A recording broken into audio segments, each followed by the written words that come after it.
ഈ സെഷനിൽ പങ്കെടുക്കാനായി ഇവിടെ എത്തിച്ചേർന്ന ഈ പാനൽ ചർച്ചയിൽ പങ്കെടുക്കാനായി എത്തിച്ചേർന്ന ഈ വിഷയത്തിൽ വളരെ ആധികാരികമായി സംസാരിക്കാൻ കഴിയുന്ന ഈ വേദിയിലുള്ള പ്രിയപ്പെട്ട എൻ്റെ സഹപ്രവർത്തകർ സുഹൃത്തുക്കൾ,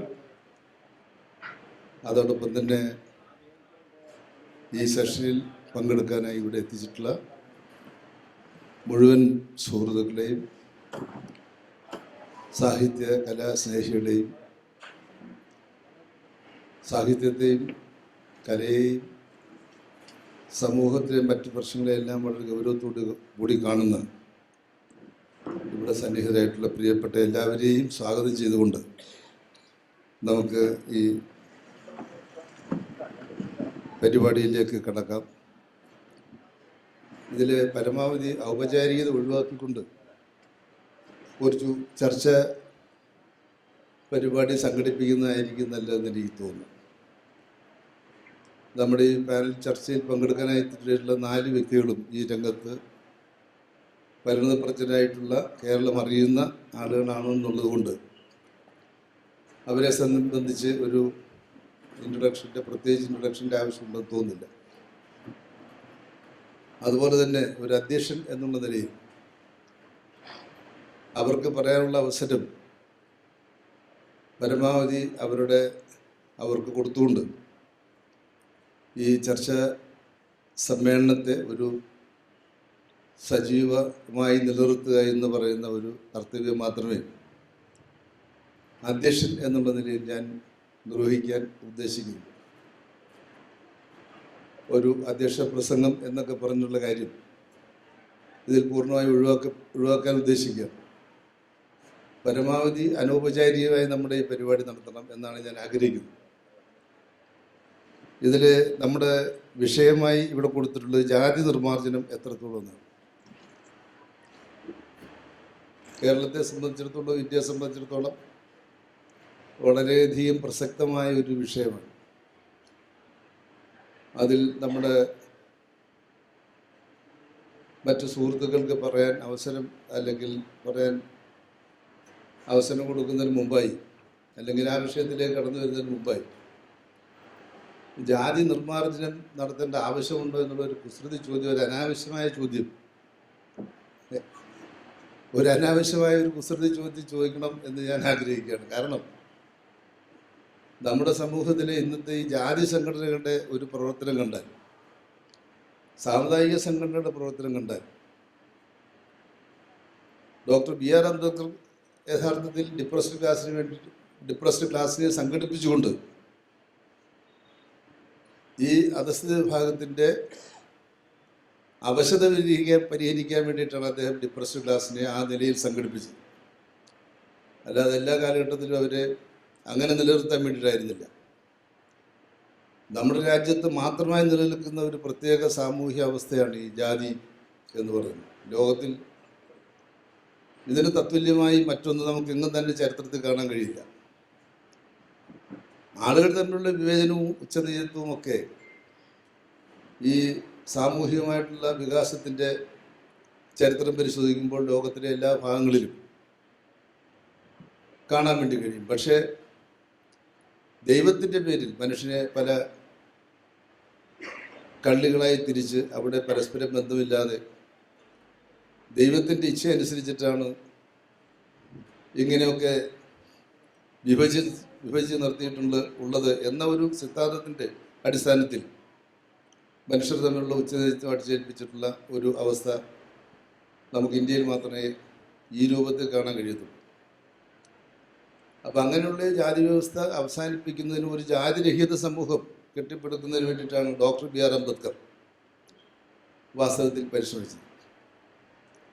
പക്ഷേ ഇപ്പോൾ നമ്മുടെ നാട്ടിൽ, നമ്മുടെ കേരളത്തിലും ഇന്ത്യയിലും കാണുന്ന പല സാമുദായിക സംഘടനകളും ജാതി സംഘടനകളും ജാതി നിർമ്മാർജ്ജനം ചെയ്യാൻ വേണ്ടിയിട്ടല്ല, ജാതിയിൽ അഭിമാനം കൊള്ളാൻ വേണ്ടിയിട്ടാണ് പലരും തയ്യാറാവുന്നത്.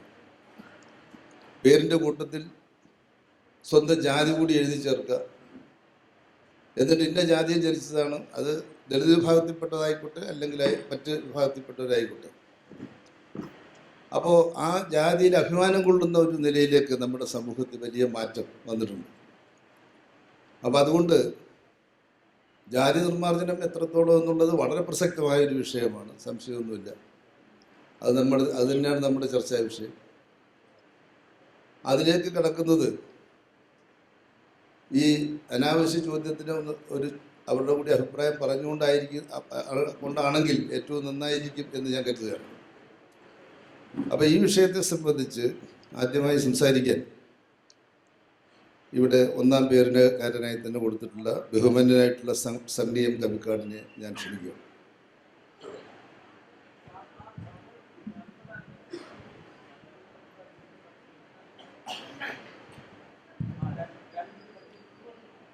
നേരിട്ട് തന്നെ വിഷയത്തിൽ കിടക്കുകയാണ്.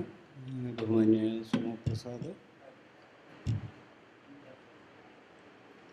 മാളവിക ബിന്നി, പ്രധാനപ്പെട്ട പ്രസ്ഥാനത്തിന് നേതൃത്വമായിരിക്കുന്ന സുഹൃത്തുക്കൾ,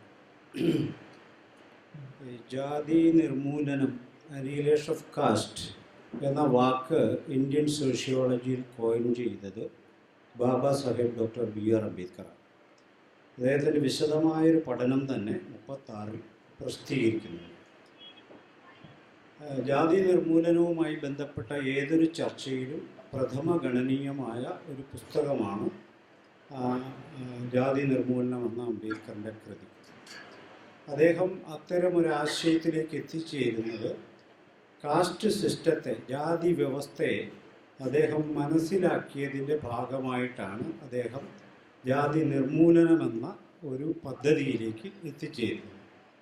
അപ്പോൾ ഇവിടെ നമ്മൾ പഠിക്കേണ്ട പ്രധാനപ്പെട്ട കാര്യം എങ്ങനെയാണ് കാസ്റ്റിനെ നമ്മൾ മനസ്സിലാക്കുന്നത് എന്നതിനെ ആശ്രയിച്ചാണ് നമ്മുടെ ഒരു പ്രോജക്റ്റ്, പദ്ധതി രൂപം കൊള്ളുന്നത്. ജാതിയെ പല രൂപത്തിൽ ഇന്ത്യ മനസ്സിലാക്കിയിട്ടുണ്ട്. പ്രധാനമായും ഒരു അടിച്ചമർത്തൽ രൂപമായാണ് പലരും ജാതിയെ മനസ്സിലാക്കിയിട്ടുള്ളത്. അടിച്ചമർത്തൽ രൂപമായതുകൊണ്ട് ആ അടിച്ചമർത്തലിനെ ഇല്ലാതാക്കുക എന്നതിന് വേണ്ടിയുള്ള പരിശ്രമങ്ങൾ ഇന്ത്യക്കകത്ത് നടന്നിട്ടുണ്ട്.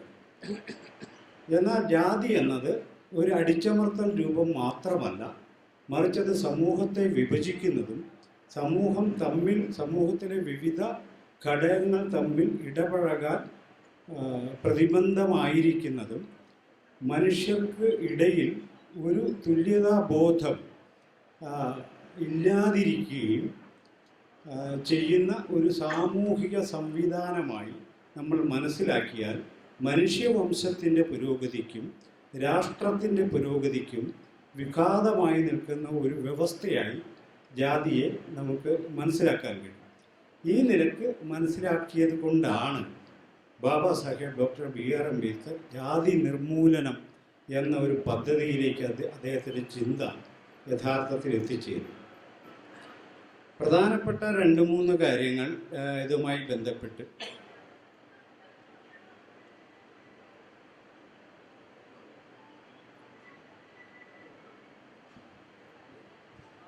ഒരു സെക്കൻഡ്, നമുക്ക് ആദ്യത്തെ ഒരു ടേണിൽ ഒരു 10 മിനിറ്റ് വീതം, അപ്പോൾ 40 മിനിറ്റാവും.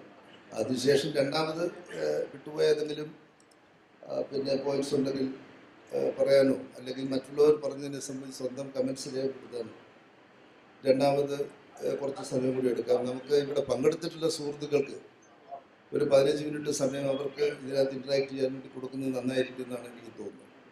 ആദ്യം ഒരു 10 മിനിറ്റ്.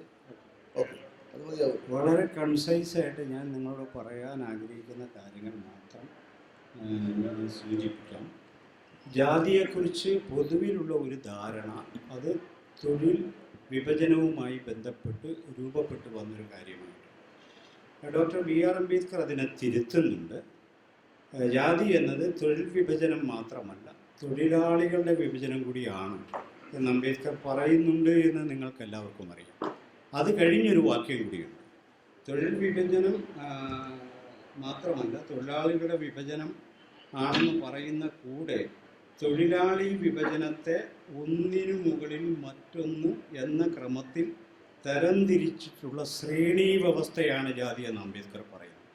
അപ്പോൾ നമ്മൾ ജാതിയെ മനസ്സിലാക്കുമ്പോൾ അതിനെ സമഗ്രതയിൽ മനസ്സിലാക്കണമെങ്കിൽ ജാതി അടിച്ചമർത്തപ്പെട്ടവരുടെ ഒരു കാര്യമല്ല എന്ന് നമ്മൾ മനസ്സിലാക്കണം. ഇന്ത്യൻ സമൂഹത്തെ മൊത്തത്തിൽ ശ്രേണീബദ്ധമായി ക്രമീകരിച്ചിട്ടുള്ള ഒരു സാമൂഹിക വ്യവസ്ഥയിൽ അതിനെ ന്യായീകരിക്കുന്ന പ്രത്യശാസ്ത്ര സംവിധാനവും മൂല്യ സംവിധാനവും അടങ്ങുന്നതാണ് ജാതി എന്ന് മനസ്സിലാക്കിയാൽ ഇതിനെ എങ്ങനെ നിർമ്മാർജ്ജനം ചെയ്യാൻ പറ്റും എന്നതിനെക്കുറിച്ചുള്ള ആലോചനയിലേക്ക് നമുക്ക് കടക്കുവാൻ.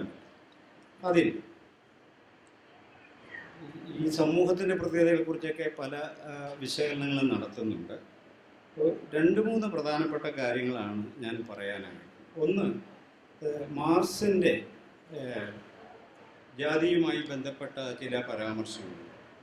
അത് അദ്ദേഹം ക്യാപിറ്റലിൽ തന്നെ critical analysis of capitalist production എന്ന അധ്യായത്തിൽ തന്നെ അദ്ദേഹം കാസ്റ്റിനെ കുറിച്ച് പറയുന്നു.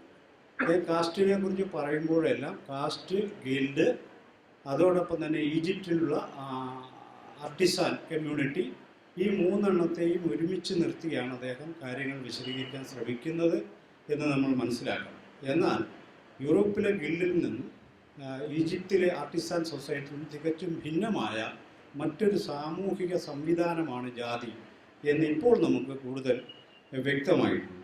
മാത്രവുമല്ല, ജാതിയുടെ പ്രൊട്ടക്ഷൻ, ജാതിയുടെ സംരക്ഷണം ഏറ്റെടുത്തവർ എല്ലായ്പ്പോഴും പറയുന്നത് അത് തൊഴിലിൻ്റെ നൈപുണ്യത്തെ വർദ്ധിപ്പിക്കുമെന്നാണ്. സമാനമായൊരു അഭിപ്രായം മാർക്സ് വയ്ക്കുന്നുണ്ട്. അദ്ദേഹം പറയുന്നതാണ്, it is only the special skill accumulation from generation to generation and transmitted from father to son that gives to the Hindu as it does to the spider. എന്ന് പറഞ്ഞാൽ ഒരു 8-കാലി വല നിർമ്മിക്കുന്നത് പോലെ തൊഴിലിൻ്റെ വൈദഗ്ധ്യം പ്രദാനം ചെയ്യുന്നൊരു സംവിധാനമായി ജാതിയെ മാർക്സ് നിരീക്ഷിക്കുന്നു. ഇത് ഇന്ത്യയിലെ ജാതി സംരക്ഷകർ എപ്പോഴും പറയുന്ന കാര്യവുമാണ്. മാർക്സിന് ജാതി വ്യവസ്ഥയെ മനസ്സിലാക്കുന്നതിൽ ആദ്യഘട്ടത്തിൽ വലിയ വീഴ്ചകൾ യഥാർത്ഥത്തിൽ സംഭവിച്ചിട്ടുണ്ട് എന്ന് നമ്മൾ കാണും. ഇവിടുത്തെ പാർട്ടികൾക്ക് സംഭവിച്ചു എന്ന് എപ്പോഴും പറയാം. മാർക്സ് ഹിംസെൽഫ്, അദ്ദേഹത്തിന് തന്നെ ആ കാര്യത്തിൽ, അദ്ദേഹം യൂറോപ്പിൽ ജീവിച്ച ഒരാളാണ്, അവൈലബിളായ റെക്കോർഡ് വെച്ചായിരിക്കും അദ്ദേഹം പരിശോധിക്കുന്നത്. അദ്ദേഹത്തിനൊരു മെത്തഡോളജി ഉണ്ട്. ആ നിലക്ക് അദ്ദേഹത്തിന് അത് ചെയ്യാൻ അദ്ദേഹം വളരെ അപര്യാപ്തമായ വിശദീകരണമാണ് ആ കാര്യത്തിൽ.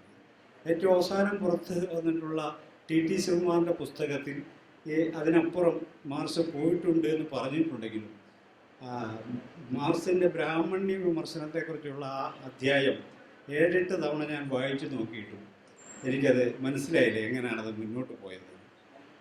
ഒരു കാര്യം, സതീ സമ്പ്രദായമാണ് പറയുന്നത്. ഈ സതീ സമ്പ്രദായത്തിൽ മാർക്സിൻ്റെ നിരീക്ഷണം, ഭാര്യയുടെ പേരിലുള്ള സ്വത്ത് ഭർത്താവിൻ്റെ വീട്ടുകാർക്ക് കിട്ടാൻ വേണ്ടി മനഃപൂർവ്വം നടത്തുന്ന നരഹത്യയാണ് സതി എന്നാണ് മാർക്സിൻ്റെ നിരീക്ഷണം. അതിനകത്ത് അംബേദ്കർ സതിയെക്കുറിച്ചൊരു നിരീക്ഷണം നടത്തുന്നു. അദ്ദേഹം പറയുന്നത്, ജാതി നിലനിൽക്കണമെങ്കിൽ സ്ത്രീയുടെയും പുരുഷൻ്റെയും അനുപാതം ഏകദേശം തുല്യമായിരിക്കണം. അതുകൊണ്ട് ഭർത്താവ് മരിച്ച സ്ത്രീ ഒരു ജാതിക്കകത്തെ അധികപ്പറ്റാണ്. അത് അപകടകാരിയാണ്. ഒന്നുകിൽ കല്യാണം കഴിക്കാത്തൊരു പുരുഷനെ ആ ജാതിയിൽ നിന്ന് ആ സ്ത്രീ തട്ടിയെടുക്കാൻ സാധ്യതയുണ്ട്, അല്ലെങ്കിൽ പുറത്തുനിന്നൊരു വൈവാഹിക ബന്ധത്തിന് സാധ്യതയുണ്ട്. ഇത് രണ്ടും ജാതിയെ തകർക്കുന്നതാണെന്നാണ് അംബേദ്കർ നിരീക്ഷണം. തമ്മിൽ വലിയ വ്യത്യാസമുണ്ടെന്നാണ് ഞാൻ സൂചിപ്പിച്ചത്.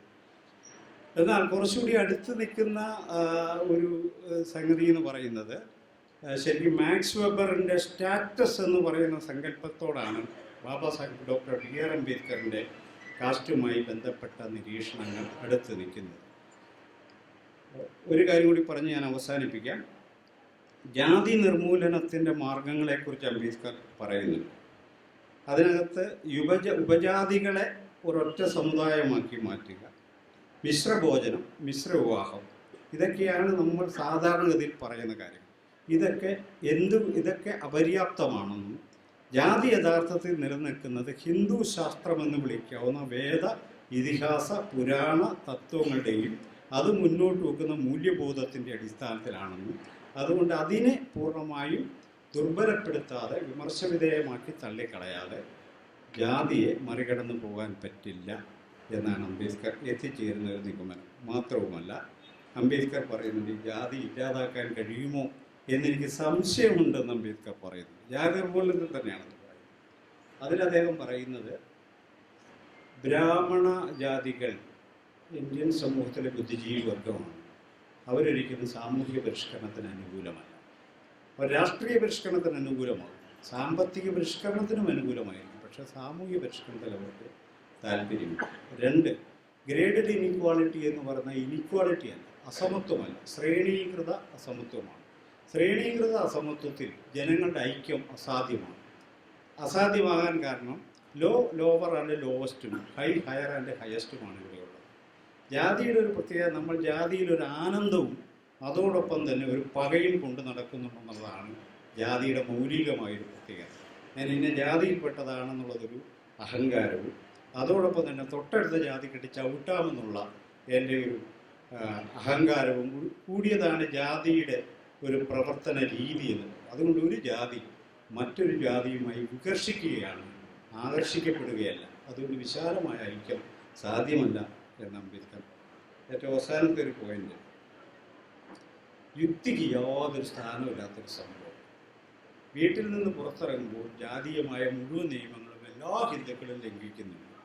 തിരിച്ചു വരുമ്പോൾ 16 പ്രാവശ്യം കുളിച്ചോ, 8 പ്രാവശ്യം കുളിച്ചോ, 2 തിരി കത്തിച്ചോ, അവർ പ്രായശ്ചിത്തം ചെയ്ത് ജാതിയെ വീണ്ടെടുക്കുന്ന വിചിത്ര മനുഷ്യരാണ് ഇന്ത്യയിൽ ജീവിച്ചിരിക്കുന്നത്. അപ്പോൾ ഇങ്ങനെ യുക്തിക്ക് യാതൊരു സാധ്യതയുമില്ലാത്ത, അതുകൊണ്ട് കാസ്റ്റിനെ യുക്തിഭദ്രമായി അനലൈസ് ചെയ്ത് മറികടക്കാൻ ഇന്ത്യക്കാർ ശ്രമിക്കുന്നില്ല. അതിൻ്റെ ഏറ്റവും നല്ല ഉദാഹരണമാണ് നമ്മളുടെ രാഷ്ട്രീയ കക്ഷികളൊന്നും തന്നെ ഇന്ത്യയിൽ ആൻറ്റി കാസ്റ്റ് ആൻഡ് ജാതി വിരുദ്ധമായ പൊസിഷൻ എടുത്ത് ജാതി നിർമൂലനം എന്നത് സ്വന്തം പദ്ധതിയായി പ്രഖ്യാപിച്ച ഒരൊറ്റ രാഷ്ട്രീയ പാർട്ടി പോലും ഇന്ത്യയിലില്ല എന്ന് പറയുന്നത്. അത് വെറുതെ സംഭവിക്കുന്നതല്ല, അവർക്കതിൻ്റെ ഒരു പ്രാധാന്യം എപ്പോഴും മൂടി വയ്ക്കുകയോ ഇല്ലാതാക്കുകയോ ചെയ്യുന്നു എന്നുള്ളതാണ് കാര്യം.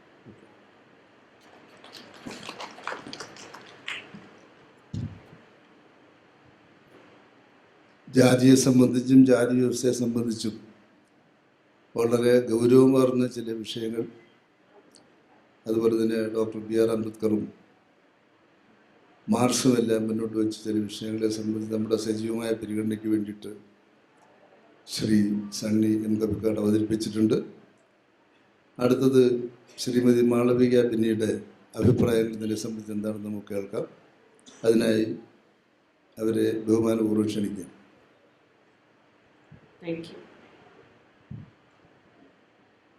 വേദിയിലും സദസ്സിലും ഇരിക്കുന്ന എല്ലാ ബഹുമാന്യർക്കും എൻ്റെ അഭിവാദ്യങ്ങൾ.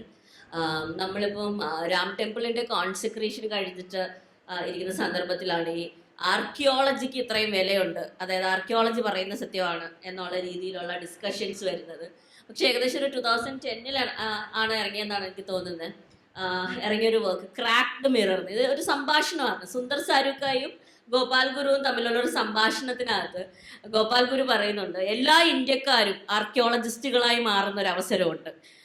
അതായത് ഈ കുഴിച്ചു നോക്കി ചെകഞ്ഞു നോക്കി എന്താണ് എന്ന് കണ്ടുപിടിക്കുന്നവരായിട്ട് മാറുന്ന ഒരു അവസരമുണ്ട്. അതാണ് ആർക്കിയോളജി ഓഫ് കാസ്റ്റ് എന്ന് പറയുന്നത്. അതായത് മറ്റേയാളുടെ കാസ്റ്റ് എന്താണ് എന്ന് അറിയാനുള്ള വലിയ ഉത്കണ്ഠ. അയാളുടെ കാസ്റ്റ് അറിഞ്ഞാൽ മാത്രമേ നമുക്ക് അയാളോട് പെരുമാറാൻ പിന്നെ എങ്ങനെയാണ് ഞാൻ പെരുമാറണ്ടേ എന്നുള്ളത് അത് തീരുമാനിക്കാൻ വേണ്ടി ഇന്ത്യക്കാർ നടത്തുന്ന ഗവേഷണം, ഇന്ത്യക്കാർ നടത്തുന്ന കുഴിച്ചിലാണ് ഇന്ത്യയിലുള്ള ഏറ്റവും പോപ്പുലർ ആയിട്ടുള്ള ആർക്കിയോളജി എന്ന് ഗോപാൽ ഗുരു പറയുന്നുണ്ട്. അദ്ദേഹം ഒരു ലൈറ്റർ നോട്ടിൽ പറയുന്നതാണ്. പക്ഷെ ഇത് നമ്മുടെ പലവരുടെയും ജീവിതത്തിൽ വളരെ കൃത്യമായിട്ടുള്ള ഒരു കാര്യമാണ് നോക്കുക. എൻ്റെ അമ്മയൊക്കെ പറയാറുണ്ട് ഇതുപോലെ. അമ്മയ്ക്ക് ട്രാൻസ്ഫർ, അമ്മ ഒരു ഗവൺമെന്റ് എംപ്ലോയി ആയിരുന്നു. അപ്പൊ അമ്മയ്ക്ക് ട്രാൻസ്ഫർ കിട്ടിയ ഒരു സ്ഥലത്തിൽ എത്തുന്നതിന് മുമ്പേ തന്നെ അമ്മയുടെ ജാതി അവിടെ എത്തും. അത് കഴിഞ്ഞിട്ടാണ് ആൾ അവിടെ എത്തുന്നത്.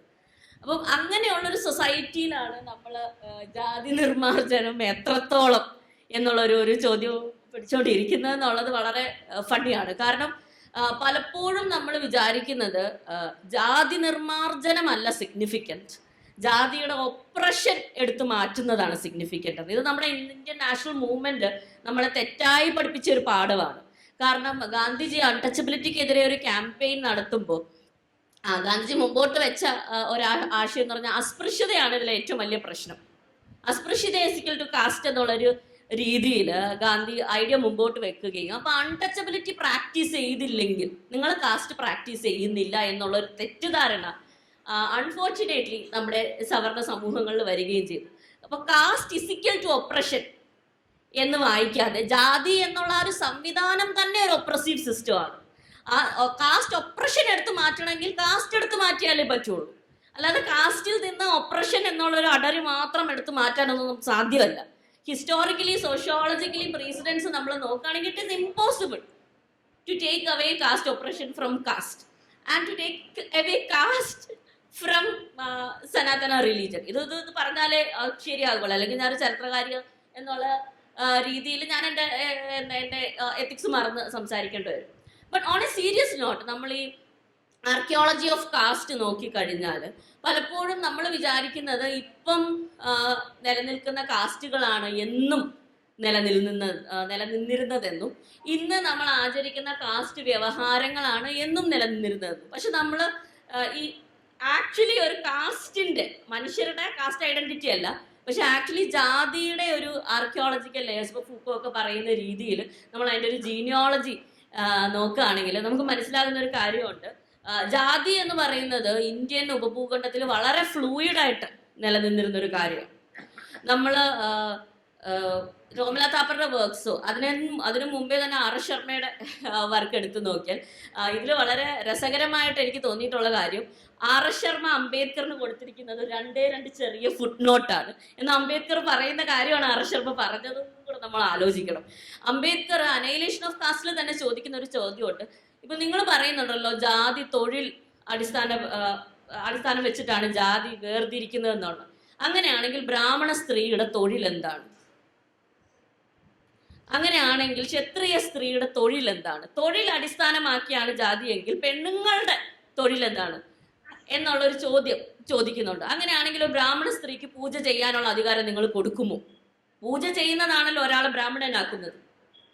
അങ്ങനെയാണെങ്കിൽ ബ്രാഹ്മണ കുലത്തിൽ അല്ലെങ്കിൽ ബ്രാഹ്മണ കാസ്റ്റിൽപ്പെട്ട ഒരു സ്ത്രീക്ക് പൂജ ചെയ്യാനുള്ള അധികാരം നിങ്ങൾ കൊടുക്കുമോ എന്നുള്ള ചോദ്യം ചോദിക്കുന്നുണ്ട്. ഇത് വളരെ പ്രസക്തമാണ്. അംബേദ്കർ 1936 എഴുതിയത് ഇന്നും പ്രസക്തമായിട്ടുള്ള ഫീമെയിൽ പ്രീസ്റ്റ്ഹുഡിന് വേണ്ടി ഇപ്പോൾ നമ്മൾ വാദിക്കുന്ന ഈ ഒരു സമയത്തും ഇത് വളരെ പ്രസക്തമായിട്ടുള്ള ഒരു ക്വസ്റ്റ്യൻ തന്നെയാണ്. സോ അവിടെ തന്നെ ജാതി എന്ന് പറയുന്നത് ഒരു ഗ്രൂപ്പിലെ മേ ബി ഒരു സെറ്റ് ഓഫ് ആണുങ്ങൾ ചെയ്യുന്ന ജോലി അനുസരിച്ചാണ്. എന്തായാലും സോഷ്യോളജിക്കലി ഇത് പ്രോബ്ലമാറ്റിക് ആകും. ഇപ്പൊ ഫോർ ഇൻസ്റ്റൻസ് മിഡ് വൈഫ്സ് എന്ന് പറഞ്ഞൊരു ഗ്രൂപ്പുണ്ട്, വയറ്റാട്ടുകൾ എന്ന് പറഞ്ഞൊരു ഗ്രൂപ്പുണ്ട്. ഈ ഗ്രൂപ്പ് നോർത്ത് ഇന്ത്യയിലാണെങ്കിൽ നമുക്ക് ചമാർ എന്ന് വിളിക്കപ്പെടുന്ന ജാതിയിലുള്ള സ്ത്രീകളാണ് ഇത് ചെയ്യുന്നത്. ഇവരെ ദായൻ എന്നാണ് വിളിക്കുന്നത്. ഈ ജോലിക്ക് ഒരു പേരുണ്ട്, ഇവർക്ക് റെമ്യൂണറേഷൻ ഉണ്ട്. പക്ഷെ ഇതൊരു ജാതിയായിട്ട് കണക്കാക്കുന്നില്ല. കക്ക വരാൻ പോകുന്ന സ്ത്രീകളുണ്ട്, നമുക്ക് നമ്മുടെ നാട്ടിലുണ്ട്, കോസ്റ്റൽ റീജിയൻസിലെല്ലാം ഉള്ള ഒരു തൊഴിലാണ്. പക്ഷെ അവർക്കൊരു ജാതിയില്ല. ഇനി നിങ്ങൾ അല്ലാത്തവരെ അഗ്രേറിയൻ ആയിട്ടുള്ള കാസ്റ്റുകൾ എടുത്തു നോക്കിയാൽ തന്നെ അഗ്രികൾച്ചർ ലൈവ്ലിഹുഡ് ആയിട്ട് എടുത്തിട്ടുള്ള, ഉപജീവന മാർഗമായിട്ട് കൃഷി എടുത്തിട്ടുള്ള പല പല പല ജാതികളെ കാണും. അവരുടെ ജാതി അവരെ ഡിലിനേറ്റ് ചെയ്യുന്നത്, പല പല ജാതികളായിട്ട് ഡിലിനേറ്റ് ചെയ്യുന്നത് ചിലപ്പോൾ അവർക്ക് ഭൂമിയുണ്ടോ ഭൂമിയില്ലേ, അവർ യൂസ് ചെയ്യുന്ന ഇൻസ്ട്രുമെന്റ്സ് എന്താണ്, ഇതൊക്കെ അനുസരിച്ചിട്ടായിരിക്കും. അതുകൊണ്ട് തൊഴിൽ അടിസ്ഥാനപരമാക്കിയാണ് ജാതി എന്നുള്ള ആ ഒരു ഐഡിയയെ തെറ്റാണെന്ന് അംബേദ്കർ ആദ്യം തന്നെ വാദിക്കുന്നുണ്ട്. ഇതിൽ നമ്മൾ പാലി സോഴ്സസും സാൻസ്ക്രിറ്റിക് സോഴ്സസും യൂസ് ചെയ്തിട്ട് ആർ എസ് ശർമ്മ ഇതേ കാര്യത്തിനെ മറ്റൊരു രീതിയിൽ പ്രസന്റ് ചെയ്യുന്നുണ്ട്. ആർ ശർമ്മ വാദിക്കുന്നുണ്ട്, നമ്മൾ ഋഗ്വേദം എടുത്ത് നോക്കുകയാണെങ്കിൽ അതിൽ 3 വർണ്ണങ്ങളെ കുറിച്ച് പറയുന്നുണ്ട്. അത് കഴിഞ്ഞിട്ട് നമ്മൾ സാമവേദം യജുർവേദത്തിലേക്കൊക്കെ എത്തുമ്പോഴാണ് 4മതൊരു വർണ്ണം, ശൂദ്രവർണ്ണം എന്നുള്ളൊരു രീതിയിൽ വർണ്ണ കാറ്റഗറി ആയിട്ട് ഉണ്ടായി വരുന്നുള്ളൂ. അപ്പൊ ഈ ശൂദ്ര കാറ്റഗറിയുടെ പ്രത്യേകത എന്താന്ന് പറഞ്ഞാൽ ഇവർക്ക് യാതൊരു വിധത്തിലുള്ള ആചാരങ്ങളിലും പങ്കെടുക്കാനുള്ള റൈറ്റ് കൊടുക്കുന്നില്ല. അപ്പൊ ഇവരാരാണ് എന്നുള്ളൊരു explanation of course B R Ambedkar ചെയ്തിട്ടുണ്ട്, ആർ എസ് ശർമ്മ ശൂദ്രാസ് എന്നുള്ള വർക്കിൽ ചെയ്തിട്ടുണ്ട്. പക്ഷെ ഇവിടെയൊക്കെ അംബേദ്കറിന് കൊടുക്കുന്ന അക്നോളജ്മെന്റ് വളരെ വളരെ കുറവാണെന്ന് എടുത്തു പറയേണ്ടിയും വരും നമുക്ക്. റോമില താപ്പറുടെ വർക്കിൽ ശൂദ്രാസിനെ കുറിച്ച് മെൻഷൻ ചെയ്യുമ്പോൾ പറയുന്നുണ്ട് ഗാഹപതി എന്നുള്ള, അതായത് നൊമാഡിക് ആയിട്ടുകൊണ്ടിരുന്ന, അലഞ്ഞു തിരിഞ്ഞ് കന്നുകാലി മേച്ച് നടന്നുകൊണ്ടിരുന്ന ഒരു വേദിക് സമൂഹം ഒരു സ്ഥലത്ത് നിലയുറപ്പിച്ച് താമസിച്ച് തുടങ്ങിയപ്പോൾ വളരെ സിഗ്നിഫിക്കൻ്റ് ആയിട്ട് ഉടലെടുത്ത് വരുന്ന ഒരു ക്ലാസ് ഓഫ് പീപ്പിൾ ആണ് ഗാഹപതി എന്ന് പറയുന്ന ഹൗസ് ഹോൾഡർ ആയിട്ടുള്ള. നമുക്കിപ്പോൾ വേണമെങ്കിൽ ഒരു വീട്ടുടമസ്ഥൻ എന്നൊക്കെ പറയാൻ പറ്റുന്ന ഒരു ഗ്രൂപ്പ്. അപ്പം ഈ ഗ്രൂപ്പിലേക്ക് എങ്ങാനും മറ്റാൾക്കാർ കയറി വന്നാലോ, ഇപ്പൊ ഇവരെ തടഞ്ഞു നിർത്തണം, ഇവർക്ക് ഭൂമി തന്നെത്താനെ സ്വന്തമാക്കുന്നതിൽ നിന്ന്, ഇവർക്ക് കൃഷി ചെയ്യുന്നതിൽ നിന്ന് ഇവരെ തടയാൻ വേണ്ടിയുള്ള ഒരു മാർഗവും കൂടെ ആയിട്ടാണ് ഈ ശൂദ്ര എന്നുള്ള ഒരു കാറ്റഗറി തന്നെ ഉണ്ടാക്കി എടുക്കുന്നത്. അപ്പോൾ ഇതിനെ സ്റ്റോപ്പ് ചെയ്യാൻ ഇവർ ചെയ്തത് റിച്വൽ സ്റ്റാറ്റസ് ശൂദ്രാസിന് കൊടുക്കില്ല. അപ്പൊ ആചാരങ്ങൾ വഴി മാറ്റി നിർത്തപ്പെട്ട ഒരു വലിയ ഗ്രൂപ്പാണ് ശൂദ്രാസ്. ഇനി ഇതിലും തന്നെ പഞ്ചമാസ് എന്ന് പറഞ്ഞ മറ്റൊരു ഗ്രൂപ്പ്, അത് ഇങ്ങനെ സ്പ്രെഡ് ചെയ്യുമ്പോൾ വേദിക് മതത്തിൽ നിന്ന് പിന്നെ പുരാണിക് ഹിന്ദുയിസം ഇന്ത്യയുടെ പല ഭാഗങ്ങളിലേക്ക് സ്പ്രെഡ് ചെയ്യുന്ന സമയത്ത് അതിന് കോറ്റർമിനസ് ആയിട്ട് അതിൻ്റെ കൂടെ നടക്കുന്ന ഒരു പ്രക്രിയയാണ് ആഗമൈസേഷൻ എന്ന് പറയുന്നത്. അതായത് നേരത്തെ യാഗ കേന്ദ്രീകൃതമായിട്ടുള്ള ഒരു ആരാധനാക്രമത്തിൽ നിന്ന് ക്ഷേത്ര കേന്ദ്രീകൃതമായിട്ടൊരു ആചാരക്രമത്തിലേക്ക് ഇവർ മൂവ് ചെയ്യുന്ന ഈ ഒരു സമയത്താണ് പല പല പല പല ഗ്രൂപ്പ്സിനെ ഇവർ ഇൻറ്റഗ്രേറ്റ് ചെയ്യുന്നത്, ഒരു കൊടക്കീഴിലേക്ക് കൊണ്ടുവരുന്നത്. ഇതിനിവർ യൂസ് ചെയ്യുന്നത് പലപ്പോഴും ഒരു സെറ്റ് ഓഫ് മിത്തുകളാണ്. അപ്പോൾ അതിനെക്കുറിച്ച് പ്രൊഫസർ വിജയനാഥ് ഇന്ത്യൻ ഹിസ്റ്ററി കോൺഗ്രസിൻ്റെ സെഷണൽ പ്രസിഡന്റ്, ഏൻഷ്യൻ്റ് ഇന്ത്യയുടെ പ്രസിഡന്റ് ആയിരുന്ന സമയത്തൊരു 2008 തോന്നുന്നു, ഇതെല്ലാം പബ്ലിക് ഡൊമൈൻ ഇൻഫർമേഷൻ ആണ്, നിങ്ങൾക്ക് ഗൂഗിൾ ചെയ്ത് നോക്കാവുന്നതാണ്. ഇദ്ദേഹത്തിൻ്റെ പഠനത്തിൽ ഇദ്ദേഹം വളരെ കൃത്യമായിട്ട് പറയുന്നുണ്ട്, ഇദ്ദേഹം നോക്കുന്നത് പരശുരാമ മിത്തുകളെയാണ്. അപ്പോൾ പരശുരാമ മിത്തുകൾ എടുത്ത് നോക്കിയാൽ നമുക്ക് മനസ്സിലാവുന്ന ഒരു കാര്യമുണ്ട്.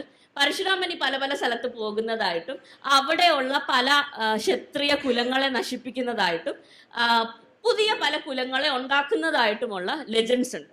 അപ്പം അങ്ങനെയുള്ള ലെജൻഡ്സിൽ നമുക്ക് കാണാൻ പറ്റുന്ന ഒരു സെറ്റ് ഓഫ് ബ്രാഹ്മണരാണ് ചിത് പാവൻ ബ്രാഹ്മൺസ്. ചിത് പാവൻ ബ്രാഹ്മൺസ് എന്നുള്ള പേര് തന്നെ നിങ്ങൾ എടുത്തു നോക്കണം. ചിതയിൽ നിന്ന് പാവനമായി ജനിച്ച ബ്രാഹ്മൺസ്. പക്ഷെ ഈ ചിത കൈകാര്യം ചെയ്യുന്ന മറ്റാൾക്കാരെ വിളിക്കുന്നത് ചണ്ടാളൻ എന്നാണ്. പക്ഷെ അതിൽ നിന്നുണ്ടായി വന്ന ബ്രാഹ്മണനെ വിളിക്കുന്നത് ചിത് പാവനായ ബ്രാഹ്മൺ. ഇതുപോലെ തന്നെ പരശുരാമ മിത്സ് നമ്മൾ എടുത്തു നോക്കുകയാണെങ്കിൽ മാർജാര ബ്രാഹ്മണൻ എന്ന് പറഞ്ഞ ഒരു ഗ്രൂപ്പിനെ നമുക്ക് കാണാൻ പറ്റും, ശൂദ്ര ബ്രാഹ്മണൻ എന്ന് പറഞ്ഞ ഒരു ഗ്രൂപ്പിനെ നമുക്ക് കാണാൻ പറ്റും, മ്ലേച്ഛ ബ്രാഹ്മണൻ എന്ന് പറഞ്ഞ ഒരു ഗ്രൂപ്പിനെ കാണാൻ പറ്റും. ഇങ്ങനെ പല പല പല കൈൻഡ് ഓഫ് ബ്രാഹ്മണ ഗ്രൂപ്പ്സ് തന്നെ ഒരു 7ാം നൂറ്റാണ്ട് കഴിഞ്ഞിട്ട് ഉടലെടുക്ക് നമുക്ക് കാണാൻ പറ്റും. അപ്പം historically this was a big problem for us. കാരണം ഇതെങ്ങനെ നമ്മൾ ജാതി മനസ്സിലാക്കണമെങ്കിൽ ഈ ചതുർവർണ്ണം എന്ന് നമ്മുടെ സ്കൂൾ ടെക്സ്റ്റ് ബുക്കുകളിൽ നമ്മളെ തെറ്റായി പഠിപ്പിച്ച് വെച്ചിരിക്കുകയാണ്, ഇത് ഇങ്ങനെ തന്നെ നിൽക്കുകയാണെന്ന്. അപ്പൊ ഈ പുതിയ ഗ്രൂപ്പുകൾ എവിടെ നിന്ന് വന്നു എന്നുള്ളൊരു ചോദ്യം വരികയാണ്. അപ്പൊ ഇതിന് ആൻസർ ആയിട്ട് സൂരാജ് ജയ്സ്വാൾ പോലുള്ള സോഷ്യോളജിക്കൽ ഹിസ്റ്ററി ചെയ്തവർ ആൻസർ ചെയ്യുന്നുണ്ട്. കാരണം പല ഗ്രൂപ്പുകളെയും ഇൻറ്റഗ്രേറ്റ് ചെയ്ത് ആ ഇൻറ്റഗ്രേഷൻ്റെ പ്രോസസ്സായിട്ട് ഈ ജാതി വീണ്ടും അലൈൻഡും റീഅലൈൻഡും രചിക്കപ്പെട്ടും പുനർനിർമ്മിക്കപ്പെട്ടും നടന്നുകൊണ്ടിരിക്കുകയാണ്. അപ്പോഴെല്ലാം തന്നെ ആചാരങ്ങൾ വീണ്ടും രചിക്കപ്പെടുകയും ചെയ്യുക. പക്ഷെ അപ്പോഴും ഇൻസിസ്റ്റ് ചെയ്യുന്ന ഒരേ ഒരു കാര്യം, നിങ്ങൾ കൃത്യമായിട്ട് ഈ ആചാരം പാലിച്ച് ജാതി മെയിൻറ്റെയിൻ ചെയ്യുക. ജാതി മെയിൻറ്റെയിൻ ചെയ്യുക എന്ന് പറഞ്ഞാൽ പുതിയ ആൾക്കാരെ ഈ ഗ്രൂപ്പിലേക്ക് കയറുമ്പോഴും നേരത്തെയുള്ള ഇന്ന ജാതിക്ക് ഇന്ന ആചാരം എന്ന് പറയുന്നത് ആചരിച്ച് പോകണം.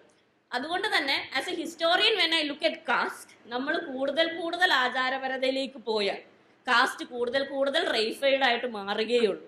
ഇപ്പോൾ നമ്മുടെ ജീവിതത്തിൽ വന്നുകൂടിയിരിക്കുന്ന ആചാരങ്ങളുടെ ക്രമാതീതമായ വർധന.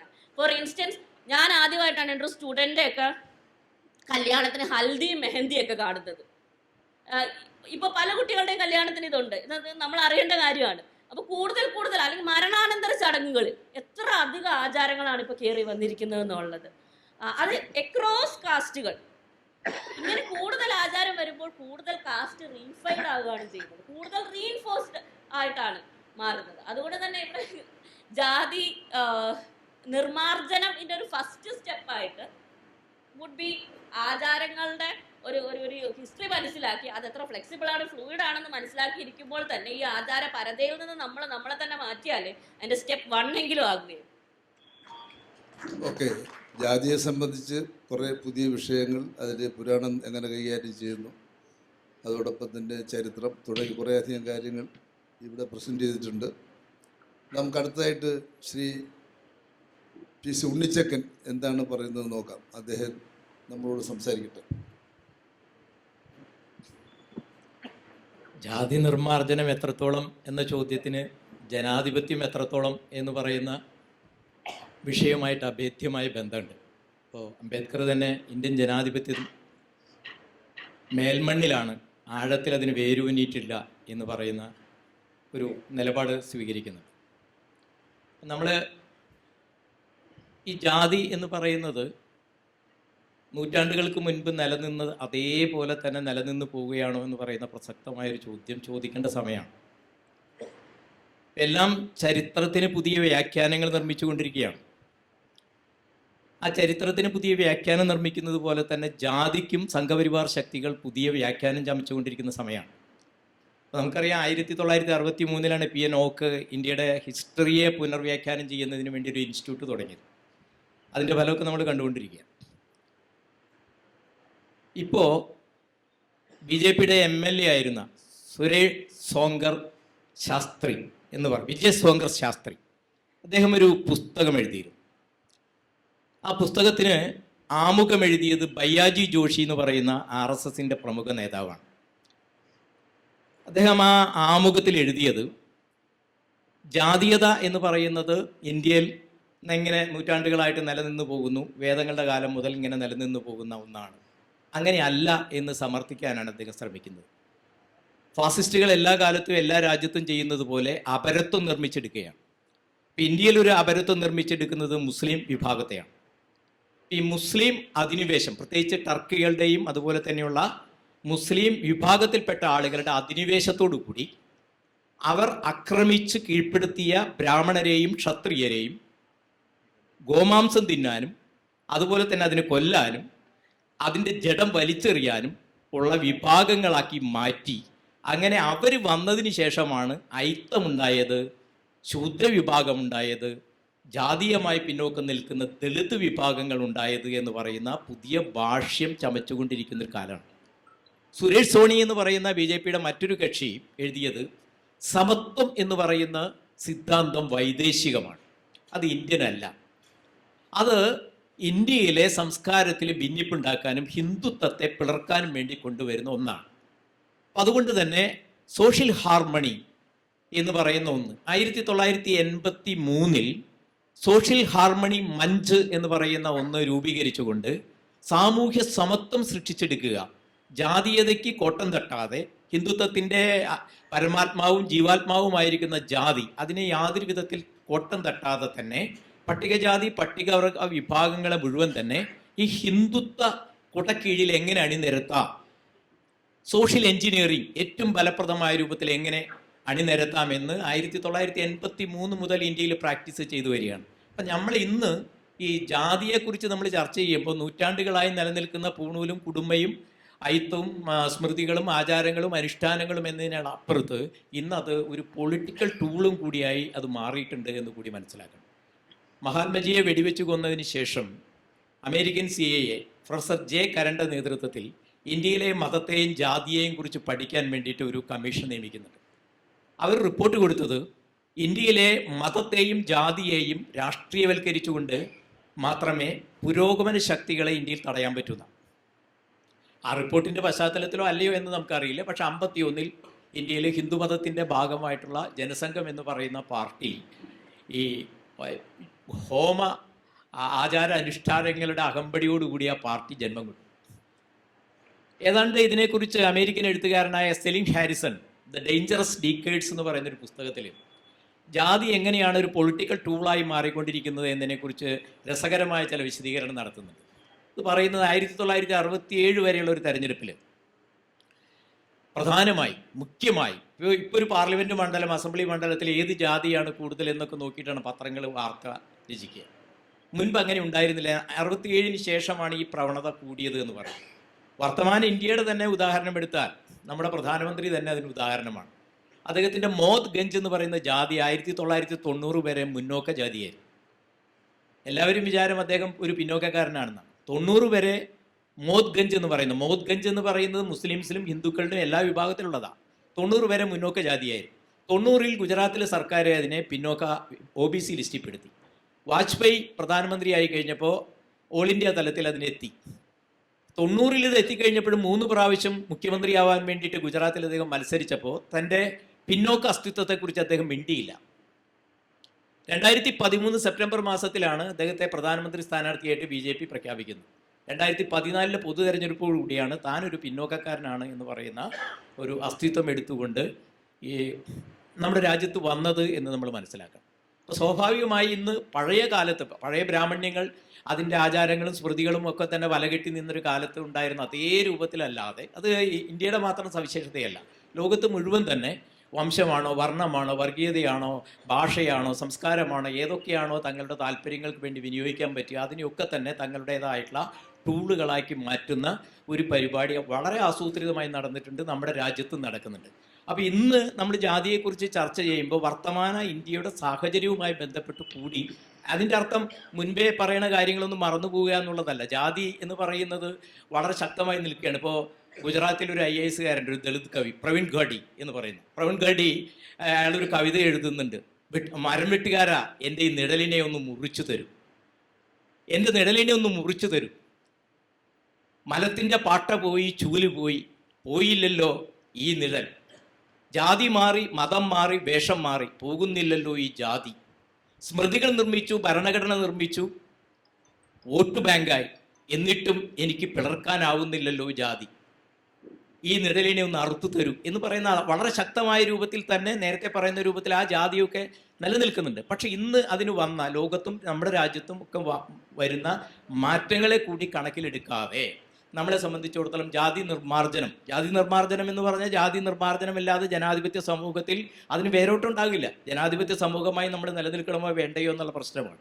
അതിന് വിവിധ തരത്തിൽ നേരത്തെ ഇപ്പോൾ സണ്ണിയൊക്കെ പറഞ്ഞതുപോലെ വിവിധ തരത്തിൽ അംബേദ്കറെ സംബന്ധിച്ചിടത്തോളം പലതരത്തിലുള്ള നിലപാടുകൾ വെച്ചിട്ടുണ്ട്. ഒന്ന് മിശ്രഭോജനം മാത്രം പോരാ, അതുകൊണ്ട് മാത്രം കാര്യം ഉണ്ടാവില്ല. മിശ്ര വിവാഹത്തിൻ്റെ പ്രാധാന്യത്തെക്കുറിച്ചൊക്കെ പറയുന്ന കാര്യങ്ങൾ ഉണ്ടായിട്ടുണ്ട്. പുതിയ കാലത്താണെങ്കിൽ ജാതി പോകുന്നതിന് ഇപ്പം അങ്ങനെയല്ല, ദളിത് ക്യാപിറ്റലിസം പോലെയുള്ള പുതിയ പ്രവണതകളെക്കുറിച്ചുള്ള ചർച്ചകൾ നടക്കുന്നുണ്ട്. വിവിധ തരത്തിൽ ഈ വിഷയവുമായി ബന്ധപ്പെട്ട് നടക്കുന്നുണ്ട്. ജാതി എന്ന് പറയുന്ന ഇന്ത്യയിലെ ഒരു യാഥാർത്ഥ്യമാണ്. സാർവദേശീയ തലത്തിൽ ഈ ജാതിയുടെ പ്രശ്നം സാർവദേശീയ തലത്തിൽ എപ്പോഴെങ്കിലും ചർച്ച ചെയ്താൽ 49 മുതലുള്ള കേന്ദ്ര സർക്കാർ, BJP സർക്കാർ മാത്രമല്ല, അപ്പോൾ അവർക്ക് ഹാലിളകും. 1949 UN അന്ന് ഐക്യരാഷ്ട്ര സംഘടനയിലെ വംശീയതയ്ക്കെതിരായി ഇന്ത്യ ഒരു പ്രമേയം അവതരിപ്പിക്കുന്നു.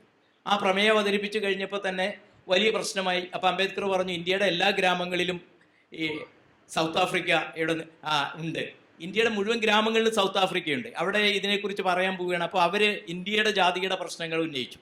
ആ സമയത്ത് അതിലൊരു വലിയ ഒത്തുതീർപ്പുണ്ടായി, വലിയ ഗൂഢാലോചന ഉണ്ടായി എന്ന് വിനീത ഠാക്കൂർ എന്ന് പറയുന്നൊരു ഗവേഷക അന്ന് നടന്ന ഒത്തുതീർപ്പിൻ്റെ രേഖകൾ ഇപ്പോൾ പുറത്തു കൊണ്ടുവന്നിട്ടുണ്ട്.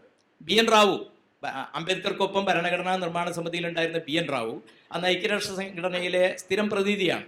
അദ്ദേഹം അന്ന് ഐക്യരാഷ്ട്ര സംഘടന ഇന്ത്യയിലെ ജാതി പ്രശ്നങ്ങൾ പുറത്തു വരാതിരിക്കുന്നതിന് വേണ്ടി ഒരു ഒത്തുതീർപ്പുണ്ടാക്കിയെന്നാണ് ഇപ്പോൾ ഈ വിനീത ഠാക്കൂർ എന്ന് പറയുന്ന ഗവേഷക കണ്ടെത്തിയിരിക്കുന്നത്. ഞങ്ങൾ അവിടേക്ക് കുടിയേറിയിരിക്കുന്ന ആളുകൾ അധികം ബ്രാഹ്മണരോ അതുപോലെയുള്ള ആളുകളൊന്നുമല്ല, ദളിത് ന്യൂനപക്ഷ ശൂദ്ര വിഭാഗത്തിൽപ്പെട്ടവരാണ്. അപ്പോൾ അവരുടെ പ്രശ്നം തൽക്കാലം ഞങ്ങൾ മിണ്ടുന്നില്ല എന്നുള്ളതാണ്.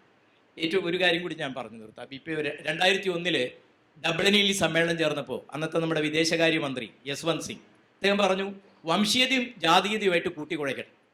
അതുമാത്രമല്ല അന്താരാഷ്ട്ര ഇടപെടൽ ആവശ്യമുള്ള ഒരു കാര്യമേ അല്ല ഇന്ത്യയിലെ ജാതി. അപ്പോൾ സോളിഡ് സൊറാബ്ജിയുടെ നേതൃത്വത്തിലൊരു സംഘമാണ് ഡബ്ലിനിൽ പോയത്. ഡബ്ലിനിൽ പോയിട്ട് ഇന്ത്യയിൽ നടക്കുന്ന വംശീയതയും അതുമായി നമ്മുടെ ജാതീയതയായി കൂട്ടിക്കുഴയ്ക്കേണ്ട കാര്യമില്ല എന്ന് പറഞ്ഞു വാദിച്ചു.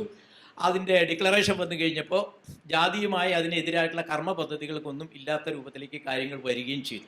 2017 ബ്രിട്ടൻ വംശീയത ലോകത്തെ ഏറ്റവും പ്രധാനപ്പെട്ട ഒരു പ്രശ്നമാണ് ജാതീയത എന്ന് പറഞ്ഞൊരു പ്രമേയം അവരുടെ പ്രഭുസഭയിൽ അവതരിപ്പിക്കാൻ പോയപ്പോൾ ഇന്ത്യ ഇടപെട്ടു. വേറെ രാജ്യങ്ങളാണ് അവതരിപ്പിച്ചു കഴിഞ്ഞപ്പോൾ 2018 തന്നെ ഞങ്ങളത് പാസ്സാക്കുന്നില്ല എന്ന് പറയുന്ന അന്താരാഷ്ട്ര ഇടപെടലുകളും കൂടി ഉണ്ടായിട്ടുണ്ട്. എന്ന് പറഞ്ഞാൽ ഇവിടെ ജാതീയതയും അതിശക്തമായ രൂപത്തിൽ ജാതീയത വരുമ്പോൾ നമ്മുടെ തൊട്ടടുത്ത് തമിഴ്നാട്ടിലല്ലേ, തമിഴ്നാട്ടിൽ പഞ്ചായത്ത് പ്രസിഡന്റ് 2005 ഏപ്രിൽ 24 രാജിവെച്ചു. ഒരു പ്രസിഡന്റ് അദ്ദേഹം പറഞ്ഞു എൻ്റെ ഗ്രാമത്തിലെ ആളുകളുടെ താല്പര്യം അനുസരിച്ചാണ്, പിറ്റേ ദിവസം ഞാൻ രാജിവെക്കുന്നു എന്ന് പറയുന്ന രൂപത്തിൽ അത് വർത്തമാന യാഥാർത്ഥ്യമായി നിലനിൽക്കുമ്പോൾ തന്നെ ഈ വന്നിരിക്കുന്ന രൂപാനന്തരങ്ങൾ സാർവദേശീയ ദേശീയ തലത്തിൽ വരുന്ന രാഷ്ട്രീയമായിട്ടുള്ള സാമൂഹികമായിട്ടുള്ള സാംസ്കാരികമായിട്ടുള്ള ഇടപെടലുകളിൽ വന്നുകൊണ്ടിരിക്കുന്ന മാറ്റത്തെ കൂടി ഗൗരവത്തോടു കൂടി കാണേണ്ടതുണ്ട് എന്നാണ് എനിക്ക് പറയുന്നത്. ഇന്ത്യൻ ഫാസിസം ജാതിക്ക് പുതിയ സാഹചര്യത്തിൽ കൊടുക്കുന്ന പുതിയ നിർവചനങ്ങൾ, അതിൻ്റെ വ്യാഖ്യാനങ്ങൾ അതോടൊപ്പം തന്നെ ഫാസിസ്റ്റ് ശക്തികൾ എത്രമാത്രം ജാതിയെ അവരുടെ വളർച്ചയ്ക്ക് വേണ്ടി ഉപയോഗപ്പെടുത്തുന്നു. സാർവദേശീയ മേഖലയിൽ ജാതി അടുത്ത കാലത്ത് എങ്ങനെ ശ്രദ്ധ നേടി എന്ന വിഷയത്തെ സംബന്ധിച്ച് ശ്രീ PC ഉണ്ണിച്ചക്കൻ നമ്മുടെ ശ്രദ്ധയിലേക്ക് അദ്ദേഹത്തിൻ്റെ ഈ അഭിപ്രായ പ്രകടനത്തിലൂടെ കൊണ്ടുവന്നിട്ടുണ്ട്. ഒരു പുതിയ മേഖലയാണ്. ഇനി അടുത്തതായി നമുക്ക് ശ്രീ EM സതീശൻ അദ്ദേഹത്തിന് ഈ കാര്യത്തെപ്പറ്റി പറയാനുള്ളത് എന്താണെന്ന് കേൾക്കാം. അദ്ദേഹത്തെ ക്ഷണിക്കാം. എല്ലാവർക്കും നമസ്കാരം. ജാതി നിർമ്മാർജ്ജനം എത്രത്തോളം എന്നുള്ളതാണ് നമ്മുടെ വിഷയം. ജാതി നിർമ്മാർജ്ജനം ഇത്രത്തോളമായി എന്ന് വേണമെങ്കിൽ പറയാം. ഇത്രത്തോളം എന്ന് പറയുമ്പോൾ എല്ലാവർക്കും അറിയാം അത് എത്രത്തോളം ആയിട്ടുണ്ട് എന്നുള്ളത്. ഇവിടെ എല്ലാവരും സൂചിപ്പിച്ചതുപോലെ ആയിരത്താണ്ടുകൾ നമ്മുടെ സമൂഹത്തിൽ നിലനിന്നുകൊണ്ടിരിക്കുന്ന ഒന്നാണ് ജാതി വ്യവസ്ഥ. നിർഭാഗ്യവശാൽ ആ ജാതി വ്യവസ്ഥയുടെ പ്രത്യയശാസ്ത്ര രാഷ്ട്രീയ ശക്തികൾ നമ്മുടെ രാജ്യത്തിന്ന് അധികാരത്തിലിരിക്കുമ്പോൾ ഈ ആലോചന പോലും എത്രത്തോളം മുന്നോട്ട് കൊണ്ടുപോകാൻ പറ്റും എന്നുള്ള വലിയ ഒരു ചിന്തകൾക്കിടയിലാണ് നാം ജാതിയെക്കുറിച്ച് ആലോചിക്കുന്നത്. തീർച്ചയായും ജാതി നിലനിൽക്കുന്നത് എല്ലാവർക്കും അറിയാം. അത് വിശ്വാസങ്ങളുടെ പേരിലാണ്. പ്രധാനമായും ജാതി അടിച്ചേൽപ്പിച്ചത് വിശ്വാസത്തിൻ്റെ പേരിലാണ്. നീ ശൂദ്രനായത് ദൈവനിശ്ചയമാണ്, ഞാൻ ബ്രാഹ്മണനായത് ദൈവനിശ്ചയമാണ്, അതുകൊണ്ട് നീ എല്ലാം സഹിച്ച് ജീവിച്ചു കൊള്ളുക എന്നുള്ള ഒരു സംയമനാത്മക ബോധം അത് സമൂഹത്തിൽ ദൈവത്തിൻ്റെ പേരിൽ സൃഷ്ടിച്ചെടുത്തുകൊണ്ടാണ് ശക്തി ആർജിച്ച് വളർന്നു വന്നത്. മറ്റൊന്ന്, ഇവിടെ പല സണ്ണിമർഷം എല്ലാവരും സൂചിപ്പിച്ചതുപോലെ അതിനൊരു സാമ്പത്തിക ഘടകമുണ്ട്. അത് ഏറ്റവും ചൂഷണാത്മകമായ ഒരു സാമ്പത്തിക ഉൽപാദന വ്യവസ്ഥയുടെ ഏറ്റവും നല്ല ടൂളായിരുന്നു അത്. ചൂഷണാത്മകമായ ഒരു സാമ്പത്തിക വ്യവസ്ഥയുടെ ഏറ്റവും സമർത്ഥമായൊരു ടൂളായിരുന്നു അത്. ജന്മം കൊണ്ട് തന്നെ ഒരാളെ അടിച്ചമർത്തപ്പെട്ടവനാക്കുക, കീഴാളനാക്കുക. അയാളുടെ ബോധം തന്നെ ഞാൻ ഇതിനെല്ലാം വിധിക്കപ്പെട്ടവനാണ്, ഞാൻ ഇതെല്ലാം ചെയ്യേണ്ടവനാണ്, ഞാൻ ഈ വിടുപണികളെല്ലാം ചെയ്യേണ്ടവനാണ്, ഞാൻ നിന്നെ ഭരിക്കേണ്ടവനാണ്. രണ്ടും ഒരേ സമയത്ത് സൃഷ്ടിച്ചെടുക്കുകയാണ്. ഇത് എല്ലാ കാലത്തും ഈ കീഴാള മേലാള ബോധം ജാതിയുമായി ബന്ധപ്പെട്ട് നിൽക്കുമ്പോൾ പ്രവർത്തിച്ചുകൊണ്ടിരിക്കും. അതുപോലെ തന്നെ ഞാൻ ഇന്ന ജോലികൾ ചെയ്യാൻ വിധിക്കപ്പെട്ടവനാണ് എന്നുള്ള ബോധവും ഇത് സൃഷ്ടിക്കുകയാണ്. അതിൻ്റെ ഭാഗമായി ഒട്ടും അധ്വാനിക്കാത്ത ഒരു വിഭാഗം ആളുകൾക്ക് ഏറ്റവും സന്തോഷത്തോടു കൂടി ജീവിക്കാൻ കഴിയുന്ന ഒരു സംവിധാനം അരക്കിട്ടുറപ്പിക്കുന്നതായിരുന്നു ഈ ജാതി വ്യവസ്ഥ. ഈ ജാതി വ്യവസ്ഥയ്ക്കെതിരായിട്ടുള്ള സമരങ്ങൾ എല്ലാ കാലത്തും നടന്നിട്ടുണ്ട്. അത് തീർച്ചയായും ഇവിടെ സൂചിപ്പിച്ചതുപോലെ ആധുനിക ജനാധിപത്യത്തിൻ്റെ കാലത്ത് സാമൂഹിക നീതിയുടെ പ്രശ്നമാണ്, തുല്യതയുടെ പ്രശ്നമാണ്, അവകാശങ്ങളുടെ പ്രശ്നമാണ്, അടിച്ചമർത്തലിനെതിരായ പോരാട്ടത്തിൻ്റെ പ്രശ്നമാണ്. ഇതെല്ലാം ജാതി നിർമ്മാർജ്ജനത്തിൻ്റെ വിവിധ ഘടകങ്ങളാണ്. തീർച്ചയായും അത്തരം മുന്നേറ്റങ്ങൾ ബോധപൂർവമായി സൃഷ്ടിച്ചെടുക്കേണ്ടത് അനിവാര്യമാണ്. ജനാധിപത്യത്തിലും സാമൂഹ്യ നീതി സങ്കല്പനങ്ങളിലും സോഷ്യലിസത്തിലും ഒക്കെ ഉറച്ചു വിശ്വസിക്കുന്ന, തുല്യതയെ അടിസ്ഥാനമാക്കിയുള്ള ധാരണകൾ പുലർത്തുന്ന മനുഷ്യസ്നേഹികളായ മനുഷ്യരുടെ ബോധപൂർവമായ ഇടപെടലുകൾ, അതിലൂടെ മാത്രമേ ജാതിയെ മാറ്റിത്തീർക്കാൻ സാധിക്കുകയുള്ളൂ എന്നുള്ളത് കേരളത്തിൻ്റെയും ഇന്ത്യയുടെയും ചരിത്രത്തിൻ്റെ ഭാഗമാണ്. ഓരോ ഘട്ടങ്ങളിലും എടുത്ത ജാതിക്കെതിരായതും സ്വാതന്ത്ര്യത്തിനും ദേശീയ സ്വാതന്ത്ര്യത്തിനും ഒക്കെ വേണ്ടി നടന്ന സമരങ്ങളിലൂടെ നാം അത് അനുഭവിച്ചിട്ടുള്ളതാണ്. ബോധപൂർവമായ ഇടപെടലുകൾ അനിവാര്യമാണ് എന്ന് തന്നെയാണ് അത് സൂചിപ്പിക്കുന്നത്. അതോടൊപ്പം ഈ പണിയെടുക്കുന്ന മനുഷ്യരാകെ അധ്വാനിക്കുന്നവർ എന്നുള്ള രീതിയിൽ ഒരുമിച്ച് നിൽക്കുക എന്നുള്ള ഒരു അനിവാര്യതയും ജാതിക്കെതിരായ സമരത്തിൻ്റെ ഭാഗമാണ്. ജാതിക്കെതിരായ സമരത്തിൽ പണിയെടുക്കുന്ന മനുഷ്യൻ, നഷ്ടപ്പെടുന്ന മനുഷ്യൻ, വീണ് കിടക്കുന്ന മനുഷ്യർ, അവർ ഒരുമിച്ച് നിൽക്കുക എന്നുള്ളൊരു സന്ദേശം കൂടി ജാതി നിർമ്മാർജ്ജനത്തിന് വേണ്ടിയുള്ള നമ്മുടെ സമരങ്ങളിൽ ഉയർന്നു വരേണ്ട മഹത്തായിട്ടുള്ള ഒരു ആശയമാണ് എന്ന കാര്യത്തിൽ യാതൊരു സംശയവുമില്ല. ഈ സാമ്പത്തിക നീതി എന്ന് പറയുന്നത് തീർച്ചയായും ഇന്നത്തെ സ്വതന്ത്ര ഇന്ത്യയിൽ ഇന്ന് ഒരുപക്ഷെ അസാധ്യമായി കരുതാവുന്ന ഒരവസ്ഥയിൽ നിൽക്കുകയാണെങ്കിൽ പോലും പ്രധാനമായും ഭൂമിയുടെ പ്രശ്നമാണ്. ഭൂമിയില്ലാത്ത മനുഷ്യരായിരുന്നു അടിച്ചമർത്തപ്പെട്ട ജാതി വ്യവസ്ഥയിലെ മഹാഭൂരിപക്ഷം ആളുകൾ. ഭൂമിയിൽ അവകാശമില്ലാതിരുന്ന ആളുകൾ. ഭൂമിയിൽ അവകാശമില്ലാതിരുന്ന ആളുകളായതുകൊണ്ട് തന്നെ സമൂഹത്തിൽ ഒരവകാശങ്ങളും അവർക്ക് ഉണ്ടായിരുന്നില്ല. നമുക്കറിയാം, വഴി നടക്കാനുള്ള അവകാശം, ക്ഷേത്രത്തിൽ പോകാനുള്ള അവകാശം, പഠിക്കാനുള്ള അവകാശം, ഇങ്ങനെ ഒരു മനുഷ്യന് പ്രാഥമികമായി ലഭിക്കേണ്ട എല്ലാ അവകാശങ്ങളിൽ നിന്നും അകറ്റി നിർത്തപ്പെട്ടതിൻ്റെ അടിസ്ഥാനങ്ങളിലൊന്നും അവർക്ക് ഭൂമിയിൽ സമ്പത്തിൻ്റെ പ്രധാന ഉൽപാദന വിഭവമായിട്ടുള്ള ഭൂമിയിൽ അവർക്ക് അവകാശമുണ്ടായിരുന്നില്ല എന്നുള്ളത് തന്നെയാണ്. അതുകൊണ്ട് ജാതി നിർമ്മാർജ്ജനത്തെ എങ്ങനെ സാധ്യമാക്കാമെന്ന് ഇന്നത്തെ കാലത്ത് ചിന്തിക്കുമ്പോഴും അത് ഫാസിസത്തിനെതിരായ പോരാട്ടത്തിൻ്റെ ഭാഗവും തീർച്ചയായിട്ടുമായി വരും. സാമ്പത്തിക നീതിക്ക് വേണ്ടിയിട്ടുള്ള സമരമാണ്. തീർച്ചയായും നമ്മുടെ ഭരണഘടനയുടെ വിധാതാക്കൾ ആ നീതിയുടെ ഭാഗമായി അത് സാമ്പത്തികമായി മാത്രമല്ല സംവരണം ഉൾപ്പെടെയുള്ള നിർദ്ദേശങ്ങൾ നടപ്പിലാക്കിയിട്ടുണ്ട്. അത് എത്രമാത്രം ഇന്ത്യയിൽ ആയി എന്ന് പരിശോധിച്ചാൽ തീർച്ചയായും വളരെ ദുഃഖകരമാണ് എന്ന് നമുക്ക് കാണാൻ പറ്റും. ഇപ്പോൾ കഴിഞ്ഞ ദിവസം പുറത്തു വന്ന, പിന്നീട് ഉന്നത വിദ്യാഭ്യാസ വകുപ്പ് നീക്കം ചെയ്ത ചില രേഖകൾ നമ്മൾ കാണുകയുണ്ടായി. വളരെ നാമമാത്രമായ ആളുകളാണ് ഉന്നത വിദ്യാഭ്യാസ മേഖലകളിൽ തൊഴിലിരിക്കുന്ന ആളുകളായിട്ട് കണക്കിൽ പ്രത്യക്ഷപ്പെട്ടത്. 1% താഴെ ആളുകളാണ്.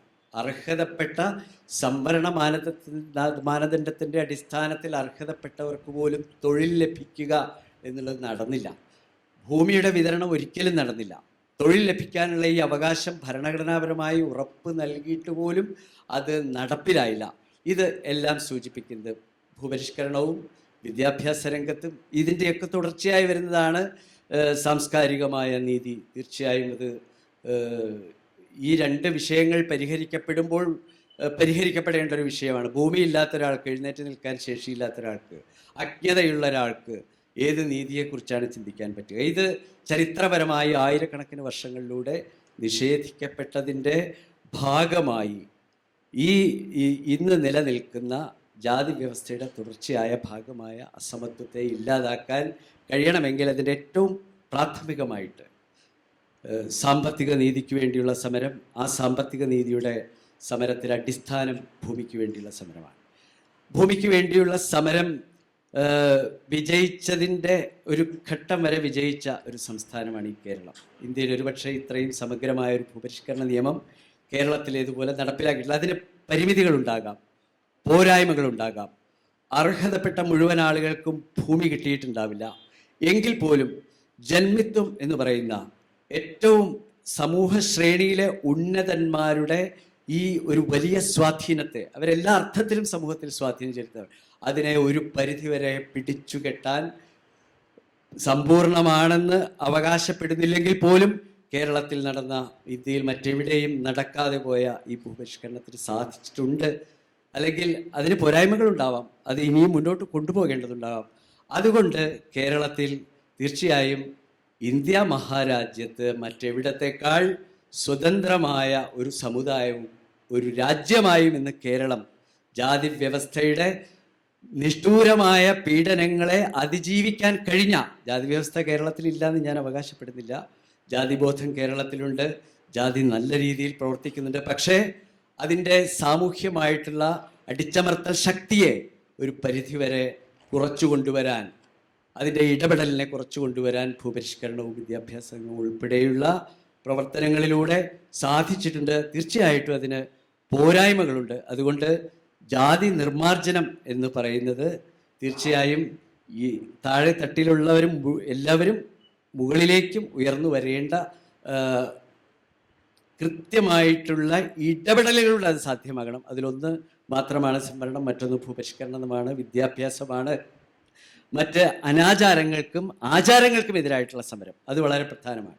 കേരളത്തിൻ്റെ നവോത്ഥാന ചരിത്രത്തിൽ ദേശീയ സ്വാതന്ത്ര്യ പ്രസ്ഥാനം അത്തരം പ്രവർത്തനങ്ങളിൽ വലിയ പങ്ക് വഹിച്ചിട്ടുണ്ട്. നവോത്ഥാനവുമായി ബന്ധപ്പെട്ട പ്രവർത്തനങ്ങൾ നടന്നിട്ടുണ്ട്. അതിൻ്റെ ഭാഗമായി ഇന്ത്യയിലെ ഇതര സംസ്ഥാനങ്ങളിൽ നിന്ന് വ്യത്യസ്തമായി കേരളത്തിൽ അതിശക്തമായി ആചാരങ്ങൾക്കും അനുഷ്ഠാനങ്ങൾക്കും എതിരായിട്ടുള്ള സമരങ്ങൾ നടന്നിട്ടുണ്ട്. ജനാധിപത്യത്തിൻ്റെ സാധ്യതകൾ അത് തുറന്നതോടൊപ്പം തന്നെ ജനാധിപത്യത്തിൽ വോട്ട് എന്നുള്ളൊരു വിഷയം വരുന്നതോടുകൂടി ഇത്തരം വിഷയങ്ങളിലുള്ള ഇടപെടലിൻ്റെ ശക്തി ഒരുപക്ഷെ കുറഞ്ഞിട്ടുണ്ടാകാം. ആ പോരായ്മയാണ് പരിഹരിച്ചുകൊണ്ട് ജാതി സൃഷ്ടിക്കുന്ന വിഭജനത്തിനെതിരായി, അനീതിക്കെതിരായി, അസമത്വത്തിനെതിരായിട്ടുള്ള തുടർ സമരങ്ങൾ നമ്മുടെ സമൂഹത്തിൽ ശക്തമായി മുന്നോട്ട് കൊണ്ടുപോകേണ്ടതുണ്ട്. അതിനെയൊക്കെ ഇല്ലാതാക്കുന്ന ശക്തികൾ പുറത്ത് പ്രവർത്തിക്കുന്നുണ്ട്.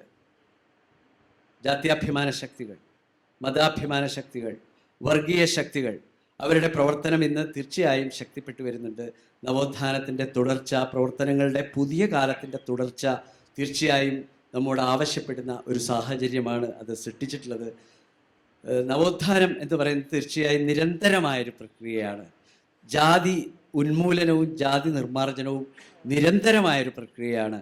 ഒരു സാമൂഹ്യബോധം രൂപപ്പെടുന്നതിന് എത്ര നൂറ്റാണ്ടുകളെടുത്തുവോ ഒരുപക്ഷെ അതിനേക്കാൾ കൂടുതൽ കാലം ആ സാമൂഹ്യബോധം മനുഷ്യ മനസ്സിൽ നിന്ന് ഇല്ലാതാക്കാനും എടുക്കും എന്നുള്ളത് ഒരു ചരിത്രപരമായിട്ടുള്ള പരമാർത്ഥമാണ്. ഞാൻ കീഴാളനാണ് എന്ന് ഞാൻ ഒരുപക്ഷെ IAS കാരനായാലോ പ്രധാനമന്ത്രി ആയാലോ മാറിക്കൊള്ളണമെന്നില്ല. അതൊരു ആന്തരികമായ ആ ഒരു അടിമബോധം അതല്ലാത്ത മറ്റുള്ള ആളുകളെ കാണുമ്പോൾ സ്വാഭാവികമായിട്ടുള്ള തിരിച്ചും ഉണ്ടാവും. ഇത് രണ്ടും പരസ്പരം പ്രവർത്തിച്ചു കൊണ്ടിരിക്കുന്ന ഒരു സമൂഹത്തിൽ അതില്ലാതാക്കാൻ കഴിയണമെങ്കിൽ അടിസ്ഥാനപരമായിട്ടുള്ള സാമ്പത്തിക നീതിക്ക് വേണ്ടിയുള്ള, വിദ്യാഭ്യാസ രംഗത്തെ മുന്നേറ്റത്തിന് വേണ്ടിയുള്ള, സംവരണം പാലിക്കാൻ വേണ്ടിയുള്ള, അങ്ങനെയുള്ള ജാതീയമായ ഉച്ചനീചത്വങ്ങൾ നിലനിർത്തിക്കൊണ്ടുപോകുന്ന അന്ധവിശ്വാസങ്ങൾക്കും അനാചാരങ്ങൾക്കും എതിരായിട്ടുള്ള പുതിയ സമരങ്ങളിലൂടെ ജാതിയെ നമുക്ക് നിർമ്മാർജ്ജനം ചെയ്യാനുള്ള പരിശ്രമങ്ങളുമായി മുന്നോട്ട് പോകാം. അതൊരു ദുർഗുണ പരിഹാര പാഠശാലയിലെ ക്ലാസ് എടുക്കുന്നതിലൂടെ ജാതിബോധത്തെ ഇല്ലാതാക്കാൻ സാധ്യമല്ല. അതൊരു നിശ്ചിത സമയപരിധിക്കുള്ളിലും ഇല്ലാതാക്കാൻ സാധ്യമല്ല. കാരണം ജാതി അപ്പോഴും പ്രവർത്തിച്ചു കൊണ്ടിരിക്കുകയാണ്. ജാതി വേണം എന്ന് വാദിക്കുന്നവർ അപ്പുറത്ത് പ്രവർത്തിക്കുന്നുണ്ട്, തുല്യത വേണം എന്ന് വിചാരിക്കുന്നവർ ഇപ്പുറത്തുമുണ്ട്. ഇത് തമ്മിലുള്ളൊരു സമരം നമ്മുടെ സമൂഹത്തിൽ എപ്പോഴും നടന്നുകൊണ്ടിരിക്കുന്നുണ്ട് എന്നുള്ളത് കൊണ്ട് തുടർച്ചയായ സമരമാണ്, തുടർച്ചയായിട്ടുള്ള ഇടപെടലാണ്, ബോധപൂർവമായിട്ടുള്ള ഇടപെടലാണ്. അടിസ്ഥാനപരമായ ഘടനയിലുള്ള പൊളിച്ചെഴുത്ത് സാധ്യമാക്കാനുള്ള പ്രവർത്തനമാണ് നാം മുന്നോട്ട് പോകേണ്ടത്. ആ അർത്ഥത്തിൽ ഇന്ത്യയിലെ ഏത് പ്രദേശങ്ങളെക്കാൾ മുന്നോട്ട് പോയൊരു സംസ്ഥാനം എന്നുള്ള ഒരു മേന്മ തീർച്ചയായും കേരളത്തിന് അവകാശപ്പെട്ടതാണ് എന്നുകൂടി ഈ സന്ദർഭത്തിൽ സൂചിപ്പിച്ചുകൊണ്ട് ഞാൻ അവസാനിപ്പിക്കുന്നു. ജാതി വ്യവസ്ഥയ്ക്കെതിരായിട്ടുള്ള പോരാട്ടം, സാമൂഹിക നീതിക്ക് വേണ്ടിയുള്ള പോരാട്ടവും അതോടൊപ്പം തന്നെ തുല്യതയ്ക്ക് വേണ്ടിയിട്ടുള്ള പോരാട്ടവും തമ്മിൽ എങ്ങനെ ബന്ധപ്പെട്ടിരിക്കുന്നു എന്നുള്ളതിനെ സംബന്ധിച്ച് ഇവിടെ അദ്ദേഹം പ്രതിപാദിക്കുകയുണ്ടായി. അതൊരു പുതിയ മേഖലയാണ്. അപ്പം നമ്മുടെ 4 പേരും അവർ ഈ വിഷയത്തെ സംബന്ധിച്ച് അവരുടെ അഭിപ്രായങ്ങൾ മുന്നോട്ട് വച്ചിട്ടുണ്ട്.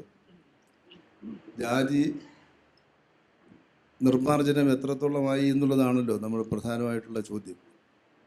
അപ്പോൾ ജാതി പൂർണ്ണമായിട്ടും നിർമ്മാർജ്ജനം ചെയ്യാൻ കഴിയുമോ? അങ്ങനെ കഴിയണമെങ്കിൽ എന്തെല്ലാം കാര്യങ്ങളാണ് നമ്മൾ ചെയ്യേണ്ടത് എന്നതിനെ സംബന്ധിച്ച് തീർച്ചയായിട്ടും നമ്മുടെ അഭിപ്രായം കൂടി ഉയർന്നു വരേണ്ടതായിട്ടുണ്ട്. അപ്പോൾ ഈ വിഷയത്തെ സംബന്ധിച്ച് ഈ ജാതി നിർമ്മാർജ്ജനത്തിന് വേണ്ടി എന്തെല്ലാം കാര്യങ്ങളാണ് ചെയ്യേണ്ടത് എന്ന വിഷയത്തെ സംബന്ധിച്ച് ഉൾപ്പെടെ നമ്മുടെ ബഹുമാന്യ വ്യക്തിത്വങ്ങൾക്ക് എന്താണ് പറയാനുള്ളതെന്ന് കൊണ്ട് കേൾക്കാം. എനിക്ക് തോന്നി ഇപ്പോൾ നമ്മൾ 1 മണിക്കൂർ ഇപ്പോൾ ഏകദേശം ആയിട്ടുണ്ട്. അപ്പോൾ ഒരു 5 മിനിറ്റ് വീതം കൂടി എടുക്കാൻ സമയമുണ്ട്. അപ്പോൾ 5 മിനിറ്റ് വീതം എടുത്തിട്ട് പിന്നീട് നമുക്ക് നമ്മുടെ അവിടെ ഇരിക്കുന്ന സുഹൃത്തുക്കളോട് ചോദിക്കാം. ഓക്കെ, ആദ്യം ശ്രീ സണ്ണി തന്നെ ആരംഭിക്കട്ടെ. 5 മിനിറ്റാണുള്ളത്. 5000 കൊല്ലമായിട്ട് പോകാത്ത കാര്യമാണെന്ന് ഓർക്കണം. 5 മിനിറ്റ് കൊണ്ട് പറഞ്ഞു. ഞാൻ 3 കാര്യങ്ങൾ. കേരളത്തിൽ ജാതിയുണ്ടോ? ഒരു ക്വസ്റ്റ്യൻ. ഇല്ലെന്ന് നമ്മളൊക്കെ വിചാരിക്കും. അതിശക്തമായ തരത്തിലുണ്ട് എന്ന് നമ്മൾ കാണണം. ജാതിയുടെ പുതിയ പ്രാദുർഭാവം, പുതിയ മാനിഫെസ്റ്റേഷൻ അവസരങ്ങൾ ഇല്ലാതാക്കുകയും വിഭവങ്ങളിൽ പങ്കാളിത്തം കൊടുക്കാതിരിക്കുകയും ചെയ്യുക എന്നുള്ളതാണ്.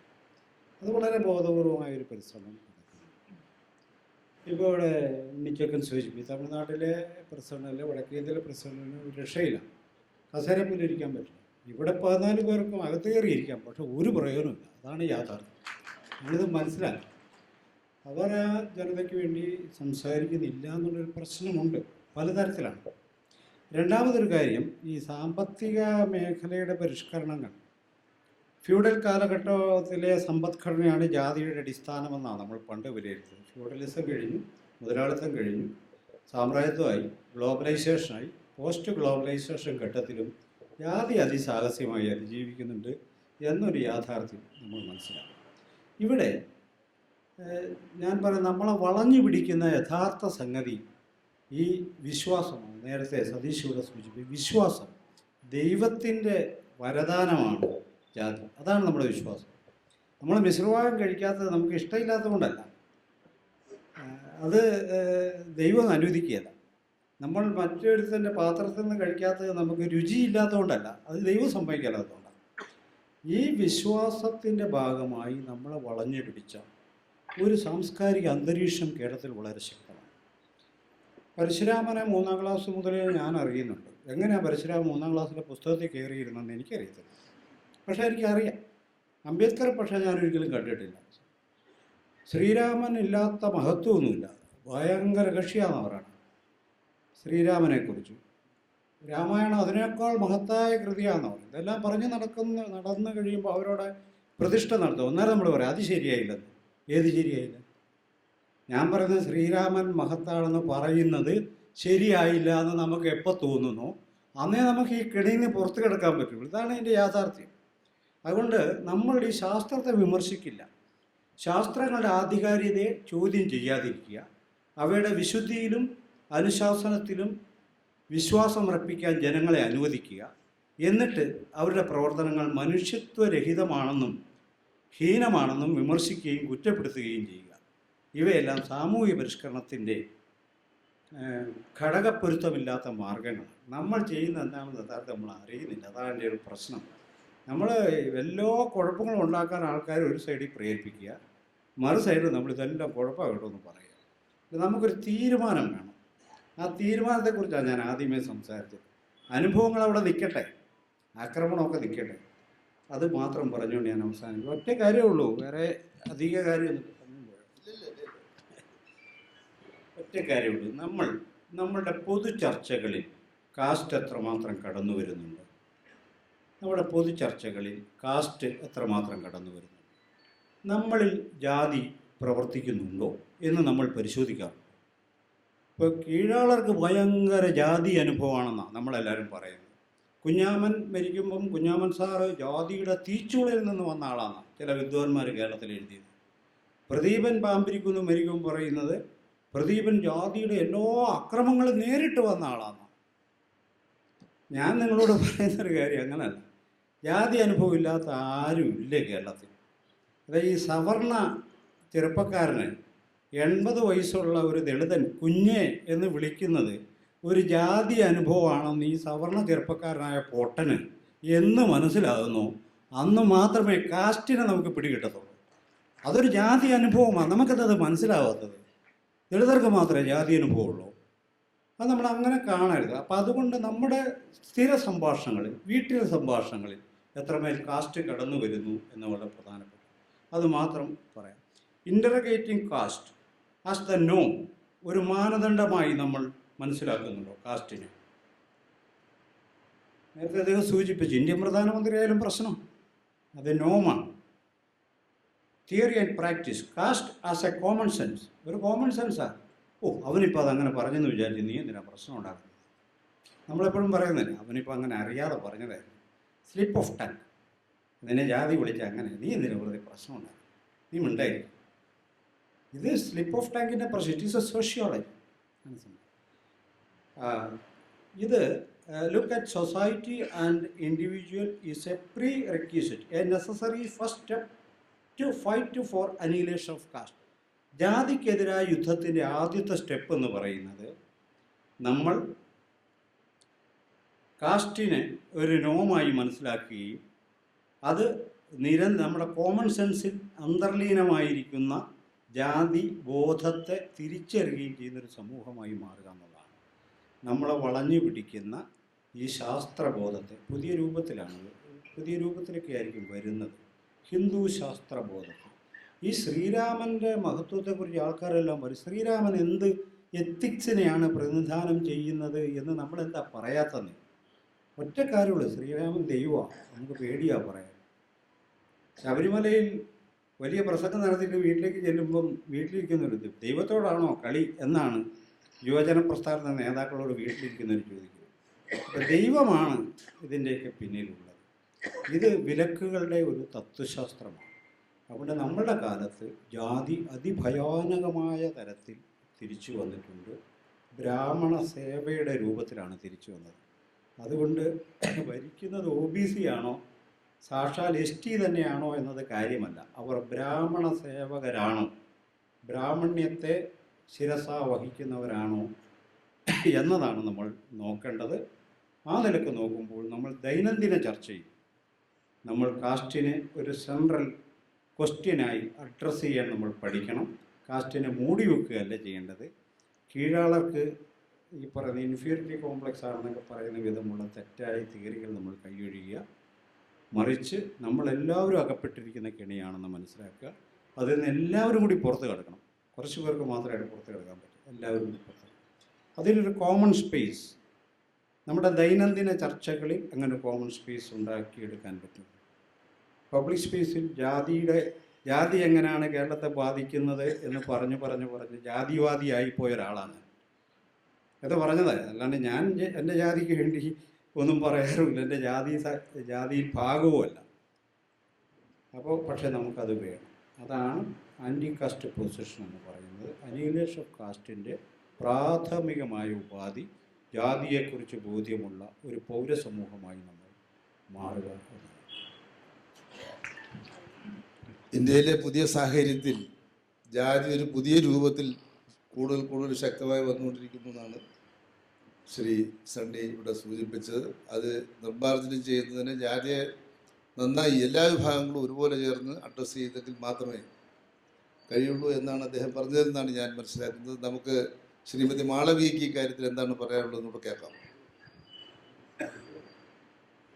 ഈ പാനലിന്റെ ഭാഗമായിരിക്കുമ്പോൾ തന്നെ പാനൽ പറയുന്ന ചില കാര്യങ്ങളോട് വിയോജിപ്പ് പ്രകടിപ്പിക്കണം എന്ന് തോന്നുന്നു.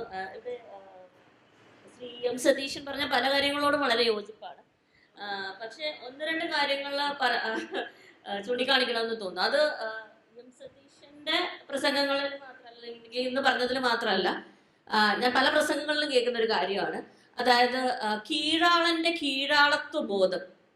ഇപ്പൊ ഞാനൊരു ദളിത് ബാക്ക്ഗ്രൗണ്ടിൽ നിന്ന് വരുന്ന ഒരാളാണ്. എനിക്കൊന്നും ഒരു കീഴാളത്വ ബോധമില്ല. സുപ്പീരിയറിറ്റി കോംപ്ലക്സ് ഉണ്ടെങ്കിലേ ഉള്ളൂ. എന്നൊക്കെ വളർത്തിയത് അങ്ങനെയാണ്. അപ്പൊ ഈ കീഴാളത്വ ബോധം എന്ന് അതും കൊണ്ടല്ല ഒരാൾ ജനിക്കുന്നത്. ജനിച്ചു വീണ ഒരു കൊച്ചുടനെ അയ്യോ ഞാൻ കീഴാളനാണേ എന്ന് പറഞ്ഞല്ല ജനിക്കുന്നത്. നിരന്തരമായിട്ട് അയാൾ ഫോളോ ചെയ്യുന്ന റിലീജിയൻ, അയാളുടെ സമൂഹം, അയാളുടെ ചുറ്റുപാടുകൾ പറഞ്ഞ് സമൂഹത്തിൽ നിലനിൽക്കുന്ന ചില മേലാളത്വന്മാരുടെ ബോധങ്ങളാണ് ഇയാളുടെ മേൽ അടിച്ചേൽപ്പിച്ച് ഇയാളുടെ ഉള്ളിൽ കീഴാളത്വ ബോധം ഉണ്ടാകുന്നത്. എന്നിട്ട് പറയുന്നത് എന്താ? Dalit internalise casteism. ദളിതിന്റെ ഉള്ളിൽ ഭയങ്കരമായിട്ട് അയാൾ കീഴാളനാണെന്നുള്ള ചിന്തയുള്ളത് കൊണ്ടാണ് അയാൾ എപ്പോഴും കുനിഞ്ഞു നിൽക്കുന്നത്. അല്ല, അങ്ങനെ കാണിക്കാത്ത ആൾക്കാരെ നിങ്ങൾ നോക്കൂ. കുതിരപ്പുറത്ത് പോകുന്ന ഗ്രൂംസ് ഉത്തർപ്രദേശിൽ അവർ കൃത്യമായിട്ട് ഒരു പ്രൊട്ടസ്റ്റ് സ്റ്റാൻഡ് എടുക്കുകയാണ്. പക്ഷെ അവരെ കൊന്നുകളയാണ് ചെയ്യുന്നത്. അല്ലെങ്കിൽ ചെരുപ്പിട്ടുകൊണ്ട് നടക്കുന്ന ദളിത്തിനെ കൊന്നുകളയാണ് ചെയ്യുന്നത്.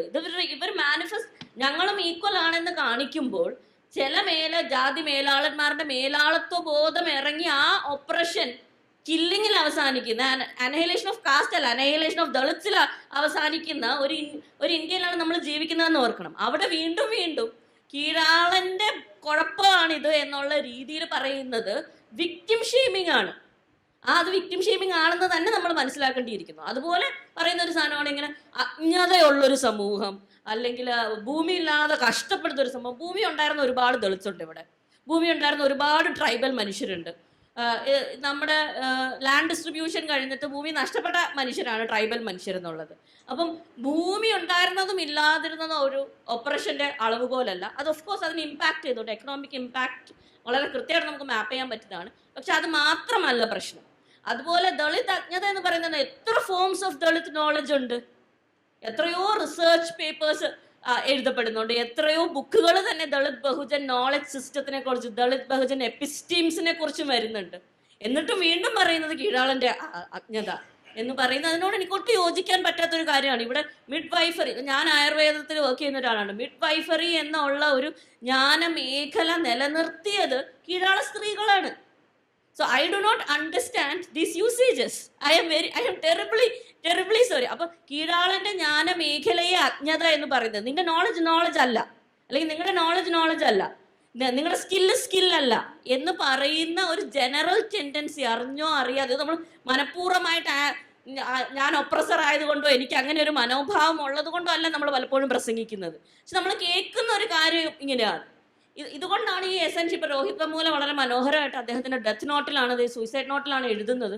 പക്ഷെ അദ്ദേഹം വളരെ മനോഹരമായിട്ട് പറഞ്ഞിട്ടുണ്ട്, essentializing a man to his immediate identity എന്ന്.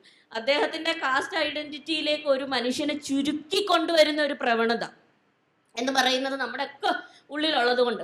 അതുകൊണ്ടാണ് നമ്മൾ DNA സ്റ്റഡീസിലൊക്കെ പോകുന്നത്. ഇവിടെ കാസ്റ്റ് ഉള്ള മനുഷ്യർ, പുലയാസിനൊരു ജീനുണ്ടോ, നായേഴ്സിനൊരു ജീനുണ്ടോ എന്നൊക്കെ പറഞ്ഞ് ഇവിടെ ജനറ്റിക് സ്റ്റഡി നടത്തുകയാണ്. ഇത് ഹിസ്റ്റോറിക്കലി എത്ര വലിയ മണ്ടത്തരമാണെന്ന് ആലോചിക്കണം.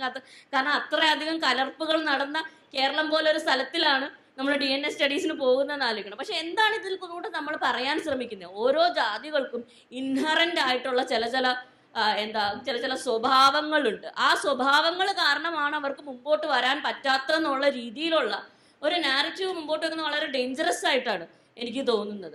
പക്ഷെ ഇതിനോടൊപ്പം നമ്മൾ പറഞ്ഞു വെക്കേണ്ടത്, ഏഞ്ചല ഡേവിസ് എന്ന് പറഞ്ഞ കറുത്തവർഗക്കാരിയായിട്ടുള്ള ഫെമിനിസ്റ്റ് സ്കോളർ ഉണ്ട്. അവർ വളരെ കൃത്യമായിട്ട് എങ്ങനെയാണ് ഒപ്രഷനെ എതിർക്കണം എന്നുള്ള കാര്യത്തിൽ പറയുന്നൊരു കാര്യമുണ്ട്. നമ്മൾ ഗവൺമെൻറ് പ്രോഗ്രാമിലാണെങ്കിലും ബാക്കിയുള്ള പ്രോഗ്രാമിലാണെങ്കിലും ഒക്കെ യൂസ് ചെയ്യുന്നൊരു വേർഡുണ്ട്, അപ്ലിഫ്റ്റ്മെൻറ്റ്. അതായത് കീഴാളമായിട്ടിരിക്കുന്ന ഒരാളെ നമ്മൾ കഷ്ടപ്പെട്ട് മേളിലേക്ക് കൊണ്ടുവരണം. അതായത് ഞാനിങ്ങനെ മലയുടെ പുറത്തിരിക്കുകയാണ്, കുറേ പടികളുണ്ട്, ആ പടി എല്ലാവരും നാം ഇങ്ങനെ കഷ്ടപ്പെട്ട് മേളിൽ കൊണ്ടുവരണം. അപ്പം ഞാനിങ്ങനെ സേവിയറായിട്ട് ഇവിടെ മേളിൽ തന്നെ ഇരിക്കും. ഇവർ പറയുന്നുണ്ട് ഇങ്ങനെ ആലോചിക്കുന്നതേ തെറ്റാണ്, നിങ്ങൾ ആ മലയിൽ നിന്ന് ഇറങ്ങി വരൂ, നിങ്ങളുടെ പ്രിവിലേജിൻ്റെ മലയുണ്ടല്ലോ ആ മല വെട്ടി നികത്തി നിങ്ങളൊരു മിഡിൽ ഗ്രൗണ്ടിൽ വരൂ, അവർ തന്നെ കയറി വന്നോളൂ എന്നുള്ളത്. കാരണം ഈ സ്ട്രഗിൾ മുഴുവൻ, കാസ്റ്റിൻ്റെ ഒപ്രഷൻ ഫുള്ളായിട്ട് അനുഭവിക്കേണ്ടി വന്ന ഒരു ജനതയോട് തന്നെ പറയാണ്, നിങ്ങൾ വീണ്ടും സ്ട്രഗിൾ ചെയ്യൂ, കാസ്റ്റിനെതിരെ സ്ട്രഗിൾ ചെയ്ത് പോരാടി നിങ്ങൾ മേളിൽ വരും. അല്ല, അതിൻ്റെ എല്ലാ പ്രിവിലേജസും അനുഭവിച്ച ഒരു ജനത ഇവിടെയുണ്ട്. ആ ജനത അവരുടെ പ്രിവിലേജസ് എടുത്ത് മാറ്റി.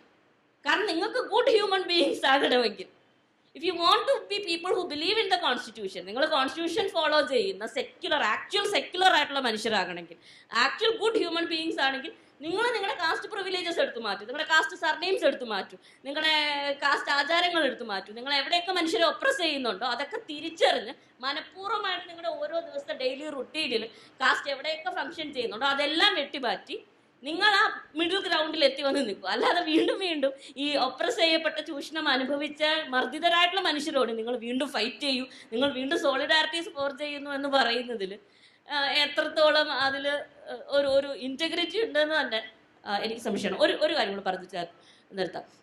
നമ്മൾ കാസ്റ്റ് സ്ട്രഗിളിൻ്റെ ഒരു ഹിസ്റ്ററി എടുത്ത് നോക്കുകയാണെങ്കിൽ സഹോദരൻ അയ്യപ്പൻ മുമ്പോട്ട് വെച്ച ഒരാശയമുണ്ട്. പലപ്പോഴും ഈ ഒരു extra burden to talk about caste, it falls, ഈ കാസ്റ്റിനെ കുറിച്ച് പറഞ്ഞ് ബാക്കിയുള്ളവരെ നിങ്ങൾക്ക് ഇങ്ങനെ പ്രിവിലേജസ് ഉണ്ട് എന്ന് മനസ്സിലാക്കേണ്ട അധിക ഭാരം പലപ്പോഴും വന്ന് വീഴുന്നത് ഈ കാസ്റ്റിൻ്റെ എല്ലാ ചൂഷണവും അനുഭവിക്കേണ്ടി വന്ന മനുഷ്യരുടെ മേളിൽ തന്നെയാണ്.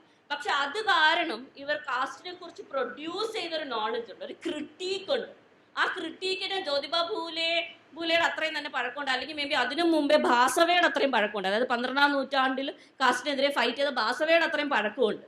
പക്ഷെ ഇതൊന്നും തന്നെ നമ്മുടെ ടെക്സ്റ്റ് ബുക്കുകളിൽ എൻ്റർ ചെയ്യുന്നില്ല, ഇതൊന്നും തന്നെ നമ്മുടെ കുട്ടികളെ പഠിപ്പിക്കുന്നില്ല. കാരണം കാസ്റ്റിനെ കുറിച്ച് ക്ലാസ് റൂമിൽ സംസാരിക്കുന്നത് വഴി, അല്ലെങ്കിൽ അത് ടീച്ചർ ഡിസ്കസ് ചെയ്യുന്നവർ, ടെക്സ്റ്റ് ബുക്ക് വരുന്നവർ, പിള്ളേർ തമ്മിൽ ഡിവിഷൻസ് ഉണ്ടാകും എന്നുള്ള രീതിയിൽ. പക്ഷെ ഞാനൊക്കെ എൻ്റെ ക്ലാസ് റൂമിലാണ്, ഈ ടെക്സ്റ്റ് ബുക്കിലൊന്നും ഇല്ലാതല്ല ഞാൻ എൻ്റെ കാസ്റ്റ് മനസ്സിലാക്കിയത് എൻ്റെ ക്ലാസ് റൂമിലാണ്.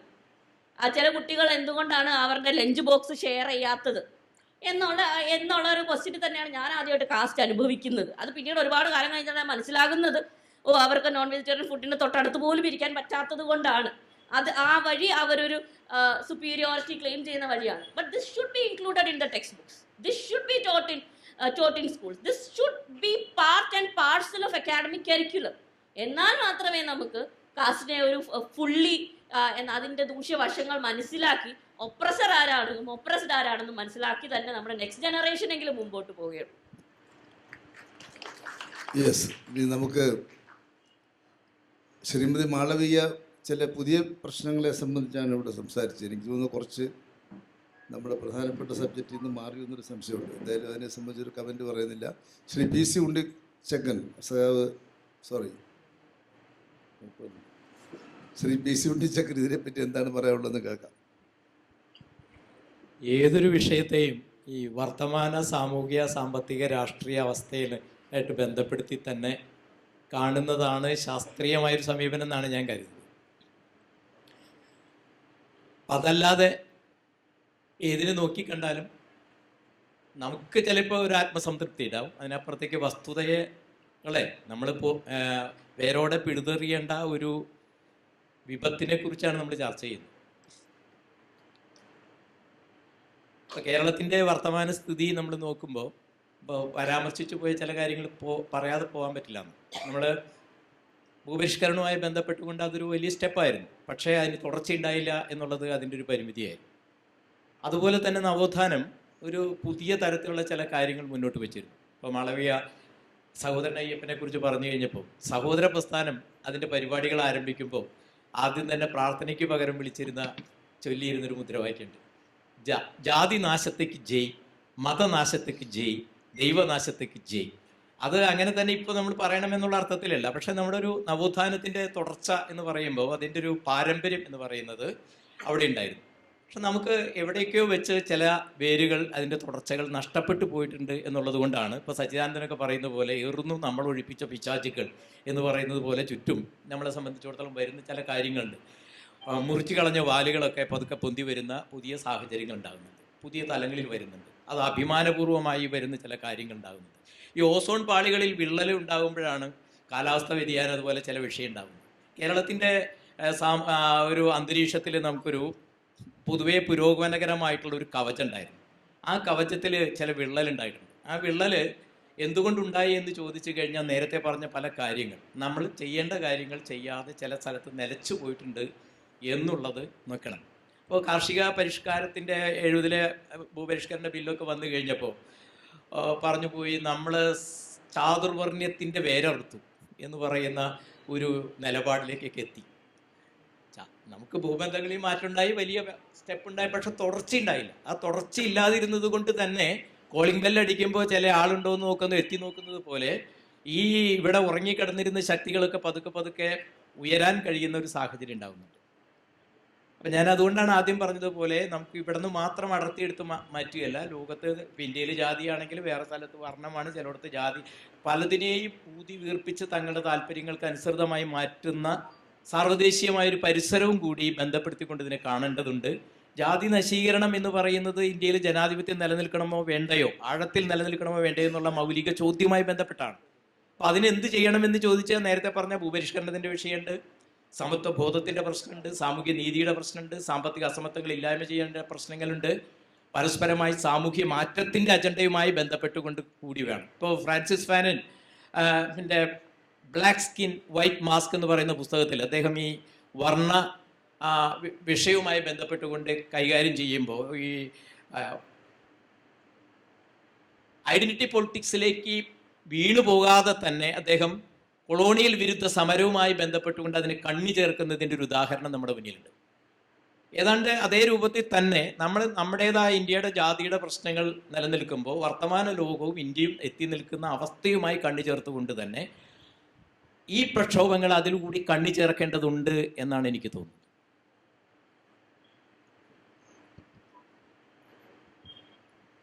അപ്പോൾ നമുക്കിനി നമ്മുടെ ഈ 4 പ്രധാനപ്പെട്ട വ്യക്തിത്വങ്ങളും അവരുടെ അഭിപ്രായങ്ങൾ പറഞ്ഞു കഴിഞ്ഞിരിക്കുന്ന അവസ്ഥയിൽ അടുത്തത് ശരി. ശ്രീ സതീശനും കൂടി സംസാരിച്ചതിന് ശേഷം മറ്റ് അഭിപ്രായ പ്രകടനങ്ങളിലേക്ക് പോവാം.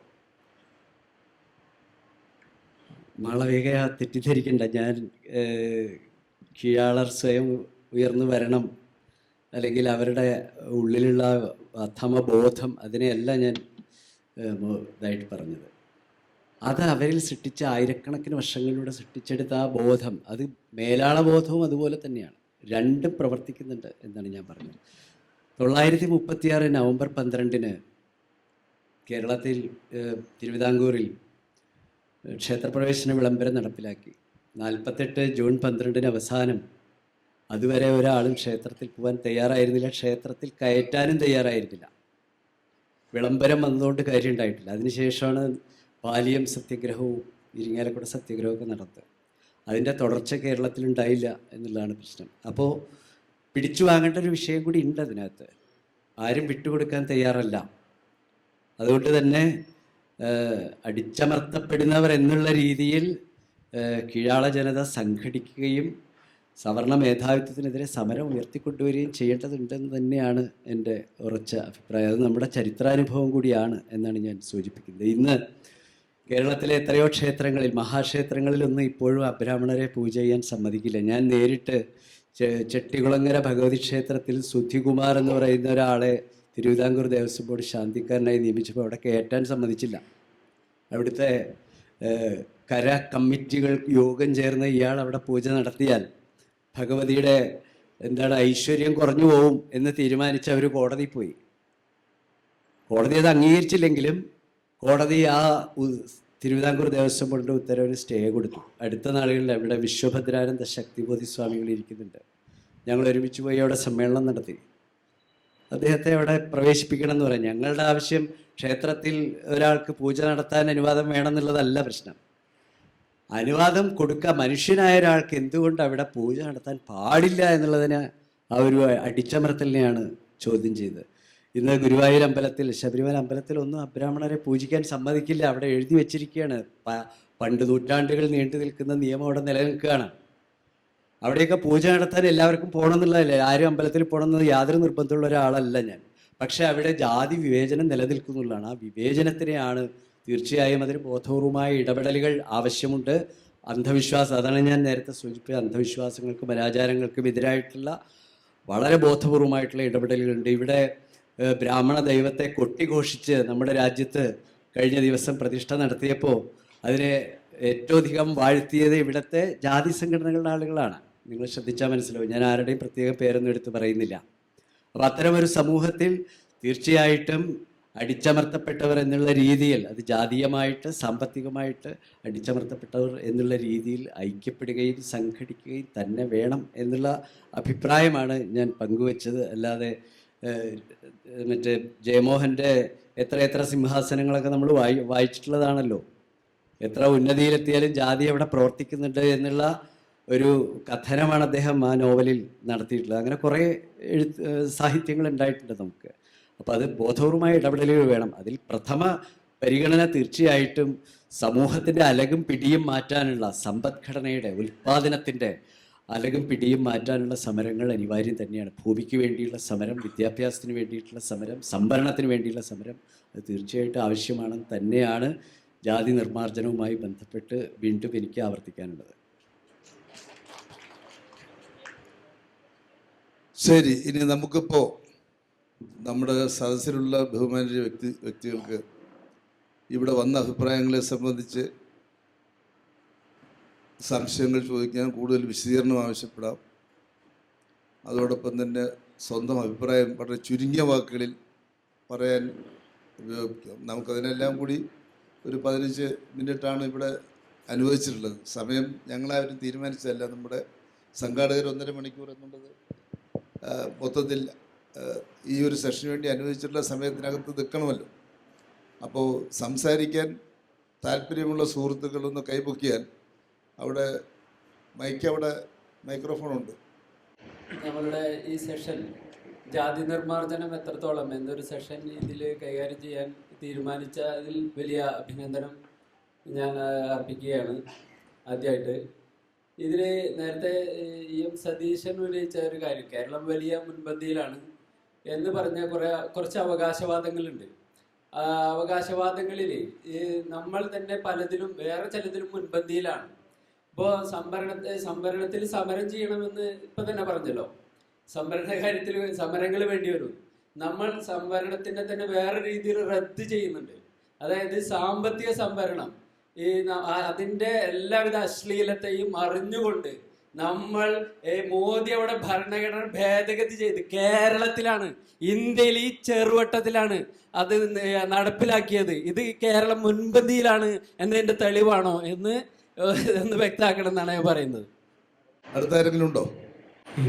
ജാതിയുടെ ഇഷ്യൂ എന്ന് പറയുന്നത് വളരെ സിമ്പിളായിട്ട് നമ്മൾ സംസാരിക്കേണ്ടതല്ല.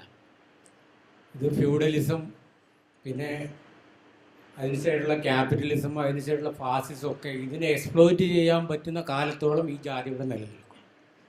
എത്രത്തോളം അവർക്ക് ഇതിലെ ജാതിയെ എക്സ്പ്ലോയിറ്റ് ചെയ്യുന്നത്, അവർ ജാതിയുടെ ഉള്ളിലെ തൊഴിലിനെയാണ് എക്സ്പ്ലോയിറ്റ് ചെയ്യുന്നത്. അതാണ് നമ്മൾ തിരിച്ചറിയേണ്ടത്. അവർക്ക് തൊഴിലിനെ എക്സ്പ്ലോയിറ്റ് ചെയ്യാൻ, അല്ലെങ്കിൽ അവരുടെ കാൽച്ചോട്ടിൽ നമ്മൾ പോകാനുള്ള ആ ചൂഷണാവസ്ഥയിൽ നിന്ന് മാറണമെങ്കിൽ ഈ ജാതിപരമായ അടിച്ചമർത്തൽ നേരിടുന്നവർ സാമ്പത്തികമായും സാംസ്കാരികമായും എക്യുപ്ഡ് ആവണം. അതിന് ഇപ്പോൾ ഈ രീതിയിൽ പോവുകയാണെങ്കിൽ നമ്മൾ ആയിരക്കണക്കിന് നൂറ്റാണ്ട് പിടിക്കും. അതിന് പകരം സമത്വബോധ അധിഷ്ഠിതമായ രാഷ്ട്രീയ പ്രസ്ഥാനങ്ങളോട്, പ്രത്യേകിച്ച് കേരളത്തിൽ ഇപ്പോൾ ലീഡിംഗ് ആയ രാഷ്ട്രീയ പ്രസ്ഥാനങ്ങളോട് എക്സ്പ്ലോയിറ്റ് ചെയ്യപ്പെടുന്നവരൊക്കെ അണിചേരണം. അല്ലാതിരുന്നാൽ ഈ യൂണിറ്റിയെ തകർക്കാനുള്ള എല്ലാ രീതിയിലുള്ള ഫിഷറിംഗ് മെക്കാനിസവും ഇവിടുത്തെ എക്സ്പ്ലോയിറ്റിംഗ് സിസ്റ്റങ്ങൾ നടത്തിക്കൊണ്ടേയിരിക്കും. വേറെ ഒന്നും കൂടി നമ്മൾ തിരിച്ചറിയാനുള്ളത്, കേരളത്തിൽ ഇന്ത്യയിൽ ഏറ്റവും കൂടുതൽ എക്സ്പ്ലോയിറ്റ് ചെയ്യപ്പെടുന്ന ആളുകളായിരുന്നു ഈ കേരളത്തിൻ്റെയും ഇന്ത്യയുടെയും അവകാശികൾ. ഇപ്പം മാഡം പറഞ്ഞു ജനിതകപരമായ ചെക്കിങ് ഇവിടെ ജനിതകപരമായ ചെക്കിങ്ങിൽ കുറേ കാര്യങ്ങൾ തെളിഞ്ഞിട്ടുണ്ട്. എന്താ തെളിഞ്ഞ കാര്യം? ഈ കേരളവും ഇന്ത്യയും ഇന്ന് ഈ ഇന്ത്യയിൽ അടിച്ചമർത്തപ്പെട്ട 85% ജനങ്ങളുടെ ആയിരുന്നു. അപ്പോൾ ശരിക്കും ഇവർക്കാണ് സുപ്പീരിയോറിറ്റി കോംപ്ലക്സ് വരേണ്ടത്. ഇവരെ അടിച്ചമർത്തി ഇവരിൽ നിന്നുള്ള ലേബറും ഇവരിൽ നിന്നുള്ള അധ്വാനശേഷിയും എടുത്താണ് ഇപ്പം മേലെ ഇരിക്കുന്ന 15% സമ്പന്നരും പ്രമാണികളും മേധാവിത്വമുള്ളവരും ആയത് എന്ന തിരിച്ചറിവിൽ വരുമ്പോൾ അവർക്കാണ് ഇൻഫീരിയോറിറ്റി കോംപ്ലക്സ് തോന്നേണ്ടത് എന്നാണ് എനിക്ക് പറയാൻ. ഹലോ സാർ, സാർ കുറച്ച് മുമ്പേ പറഞ്ഞു, ഇപ്പോൾ ആ ലേഡി അതിനെ ബ്രേക്ക് ചെയ്തിട്ട് പറഞ്ഞു ഈ അമ്പലങ്ങളും അങ്ങനത്തെ കാര്യങ്ങൾ. സാറ് ഒരുപാട് തവണ ഇതേ കാര്യം പറഞ്ഞിരുന്നു, അമ്പലങ്ങളിൽ പൂജാരിയാവാൻ ദളിതർക്ക് പറ്റുന്നില്ല എന്നൊക്കെ. ഇത് ആക്ച്വലി അംബേദ്കർ ഉണ്ടായിരുന്ന കാലത്ത് ആളും ഇങ്ങനെ അമ്പലത്തിൽ പോകണമെന്ന് ആഗ്രഹിച്ച വ്യക്തിയല്ല. അയ്യങ്കാളി യജമാനും അങ്ങനെ ആഗ്രഹിച്ചിട്ടില്ല. ഇന്നും ഇവിടെയുള്ള ബഹുജന സമുദായത്തിലുള്ള ആരും അങ്ങനെ ആഗ്രഹിക്കുന്നേ ഇല്ല. ഇവനിവിടെ ശബരിമലയിൽ സ്ത്രീകൾ കയറിയപ്പോൾ അന്ന് ഭരണകൂടത്തിന് അവരോട് പറയാമായിരുന്നു, നിങ്ങൾ അവിടെ കയറിയിട്ടുള്ള കാര്യമൊന്നുമില്ല, വിദ്യാഭ്യാസം ചെയ്യുക, നിങ്ങളുടെ തൊഴിലെടുക്കുക, മാന്യമായിട്ട് സമൂഹത്തിൽ ജീവിക്കുക. അത് ഭരണകൂടവും ചെയ്യുന്നില്ല. അപ്പോൾ ഇവൻ സാർ നേരത്തെ സണ്ണി സാർ പറഞ്ഞ പോലെ എനിക്കിപ്പോൾ 2 ആഴ്ച മുമ്പ് UN സെക്രട്ടറി ആയിരുന്ന കോഫി അന്നനോട് ഒരാൾ ചോദ്യം ചോദിച്ചു, ഒരു വിശ്വപൗരനാകാൻ വേണ്ടിയിട്ട് എന്താണ് ചെയ്യാൻ? ഇവിടെ ഇരിക്കുന്ന എല്ലാവരും വിശ്വപൗരന്മാരാണ്, എല്ലാവരും വിശ്വസാഹിത്യം വായിക്കുന്നവരാണ്. അപ്പോൾ ഒരു വിശ്വപൗരനാകാൻ അയാളുടെ വീട്ടിൽ നിന്ന് അത് തുടങ്ങണം എന്നാണ് കോഫി അന്നൻ പറഞ്ഞത്. ഇവിടെ ഈ സമൂഹത്തിലുള്ള, ഈവൻ ഈ വേദിയിലുള്ള, ഈ സദസ്സിലുള്ള എത്ര പേരാണ് അവരവരുടെ വീട്ടിൽ നിന്ന് ഈ ജാതി നിർമ്മാർജ്ജനം ചെയ്യാൻ ഇതുവരെ ഈ നിമിഷം വരെ ആത്മാർത്ഥമായിട്ട് പ്രയത്നിച്ചിട്ടുള്ളത്? ചെറിയ ചോദ്യമാണ്, അപ്പം തന്നെ കൊടുക്കാം. നമ്മൾ ഇന്ന് ജാതി നിർമ്മാർജ്ജനത്തെ കുറിച്ച് പ്രായോഗികം അതുപോലെ തന്നെ സംവാദങ്ങളൊക്കെ നടന്നല്ലോ. ഈ പറയുന്ന കാര്യങ്ങളെല്ലാവരും എത്രത്തോളം ജനാധിപത്യവൽക്കരണം നടത്താനായിട്ട് ശ്രമിച്ചിട്ടുണ്ടെന്നുള്ളത് തന്നെ ഒന്ന് മാളവിക പറഞ്ഞാൽ കൊള്ളാം. നമ്മുടെ ഈ പറയുന്ന സംവിധാനത്തിനുള്ളിൽ എത്രത്തോളം നമ്മൾ ജനാധിപത്യവൽക്കരിക്കാനായിട്ട്, ജനാധിപത്യം മുഴുവനായിട്ട് തന്നെ നമുക്ക് നടപ്പിലാക്കാൻ സാധിച്ചിട്ടുണ്ടോ എന്നുള്ളത്, ആ ഒരു ബോധം ജനങ്ങളിലേക്ക് എത്തിക്കാൻ എത്രത്തോളം സാധിച്ചിട്ടുണ്ട് എന്നുള്ളത് ഐഡിയോളജി നമുക്ക് പിന്നീട് സംസാരിക്കാം. എനിക്ക് ഇവിടെ EM സതീശൻ പറഞ്ഞ ചില കാര്യങ്ങളോടും PC ഉണ്ണിച്ചേക്കൻ പറഞ്ഞ ചില കാര്യങ്ങളോടും വ്യക്തമായിട്ടുള്ള യോജിപ്പുണ്ട്. അതായത് ഞാൻ 38 വർഷമായിട്ട് കേരളത്തിൽ ജീവിക്കുന്ന ഒരു ദളിത് സ്ത്രീയാണ്.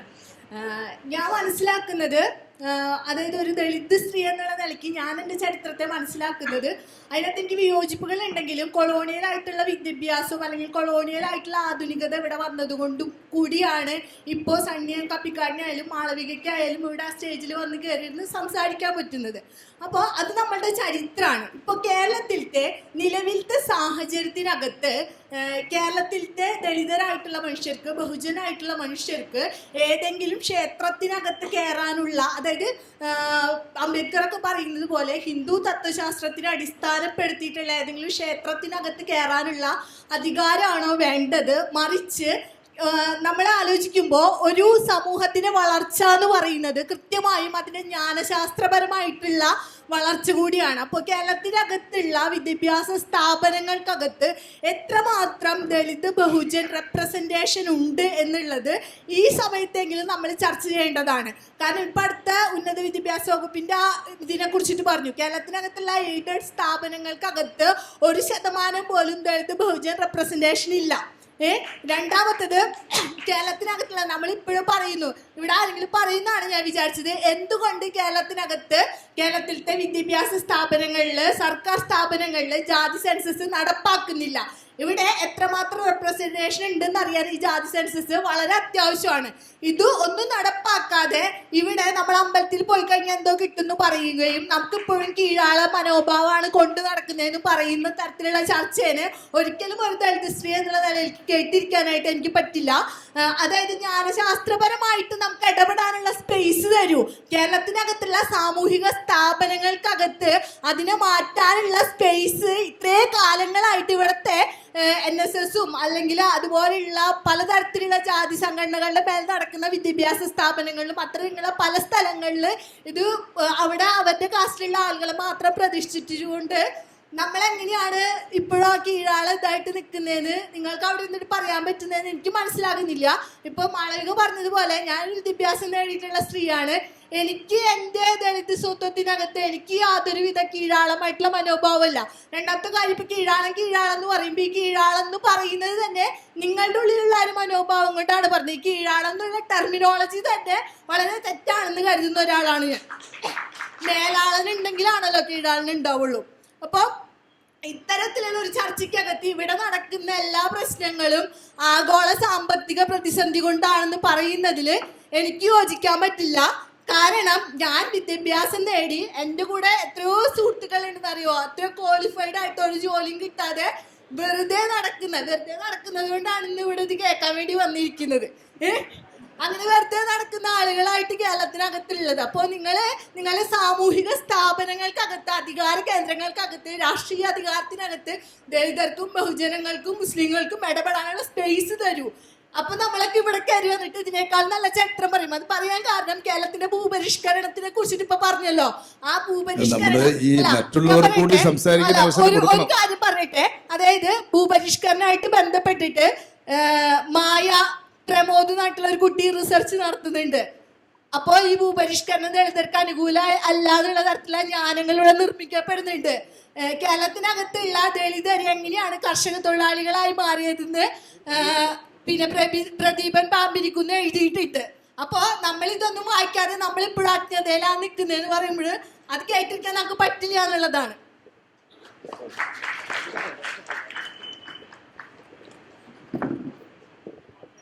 കേരളത്തിലെ ജാതി നിർമ്മാർജ്ജനവുമായി ബന്ധപ്പെട്ടുകൊണ്ട് ജാതി സംഘടനകൾ ഉയർത്തുന്ന ഒരു വെല്ലുവിളി ഉള്ള ആ സാഹചര്യത്തിൽ അവരുടെ ആ ഒരു സ്വത്ത് രാഷ്ട്രീയത്തെ എങ്ങനെയാണ് നമുക്ക് അഡ്രസ് ചെയ്യാൻ കഴിയുക? ഈ ചോദ്യം അഡ്വക്കേറ്റ് സ്വാമി പ്രസാദിനോടാണ്. കൂടുതൽ വിശദമായി സംസാരിക്കാൻ നേരമില്ലാത്തതുകൊണ്ട് ഈ ചോദ്യം ഇത്രയായിട്ട് ചുരുക്കി അവതരിപ്പിക്കുകയാണ്. അപ്പോൾ നമുക്ക് വൈൻഡപ്പ് ചെയ്യാം അല്ലേ? ആരും ഇല്ലെന്ന് വിചാരിക്കും. അല്ല, സമയം കഴിഞ്ഞു എന്നുള്ളതുകൊണ്ടാണ്.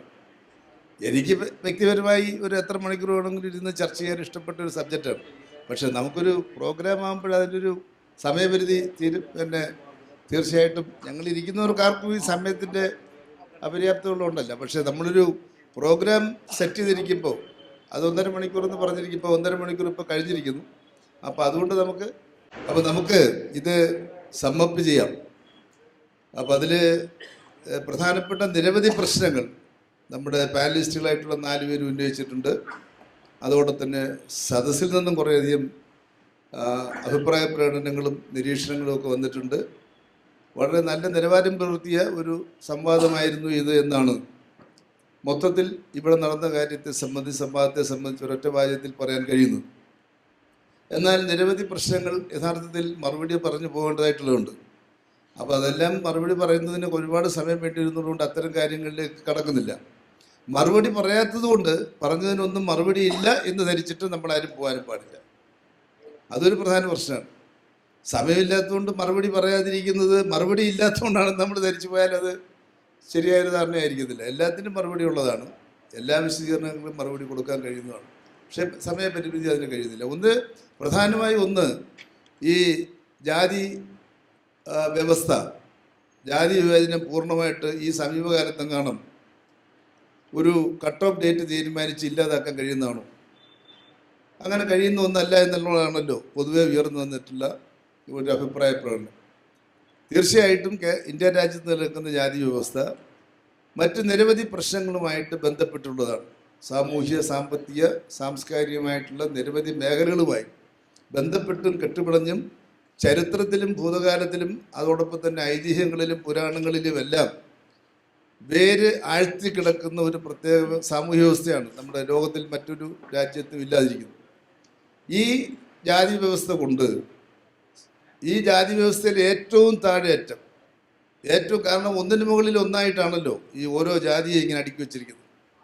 അപ്പോൾ അതിൽ ഏറ്റവും താഴെ അറ്റം കിടക്കുന്ന ജനവിഭാഗത്തിനൊഴികെ ബാക്കിയുള്ളവർക്കെല്ലാം ഈ ജാതി വ്യവസ്ഥ കൊണ്ട് ദോഷമുണ്ടെന്നുള്ളതുപോലെ തന്നെ ശ്രീ സണ്ണി കപ്പിക്കാട് പറഞ്ഞ പോലെ ചിലർക്ക് ഗുണവുമുണ്ട്. ഇടയ്ക്കൊരു മിഡിൽ ലെവലിൽ നിൽക്കുന്ന ആളുകളെ സംബന്ധിച്ചിടത്തോളം അവരുടെ ആഗ്രഹം എന്താണ്?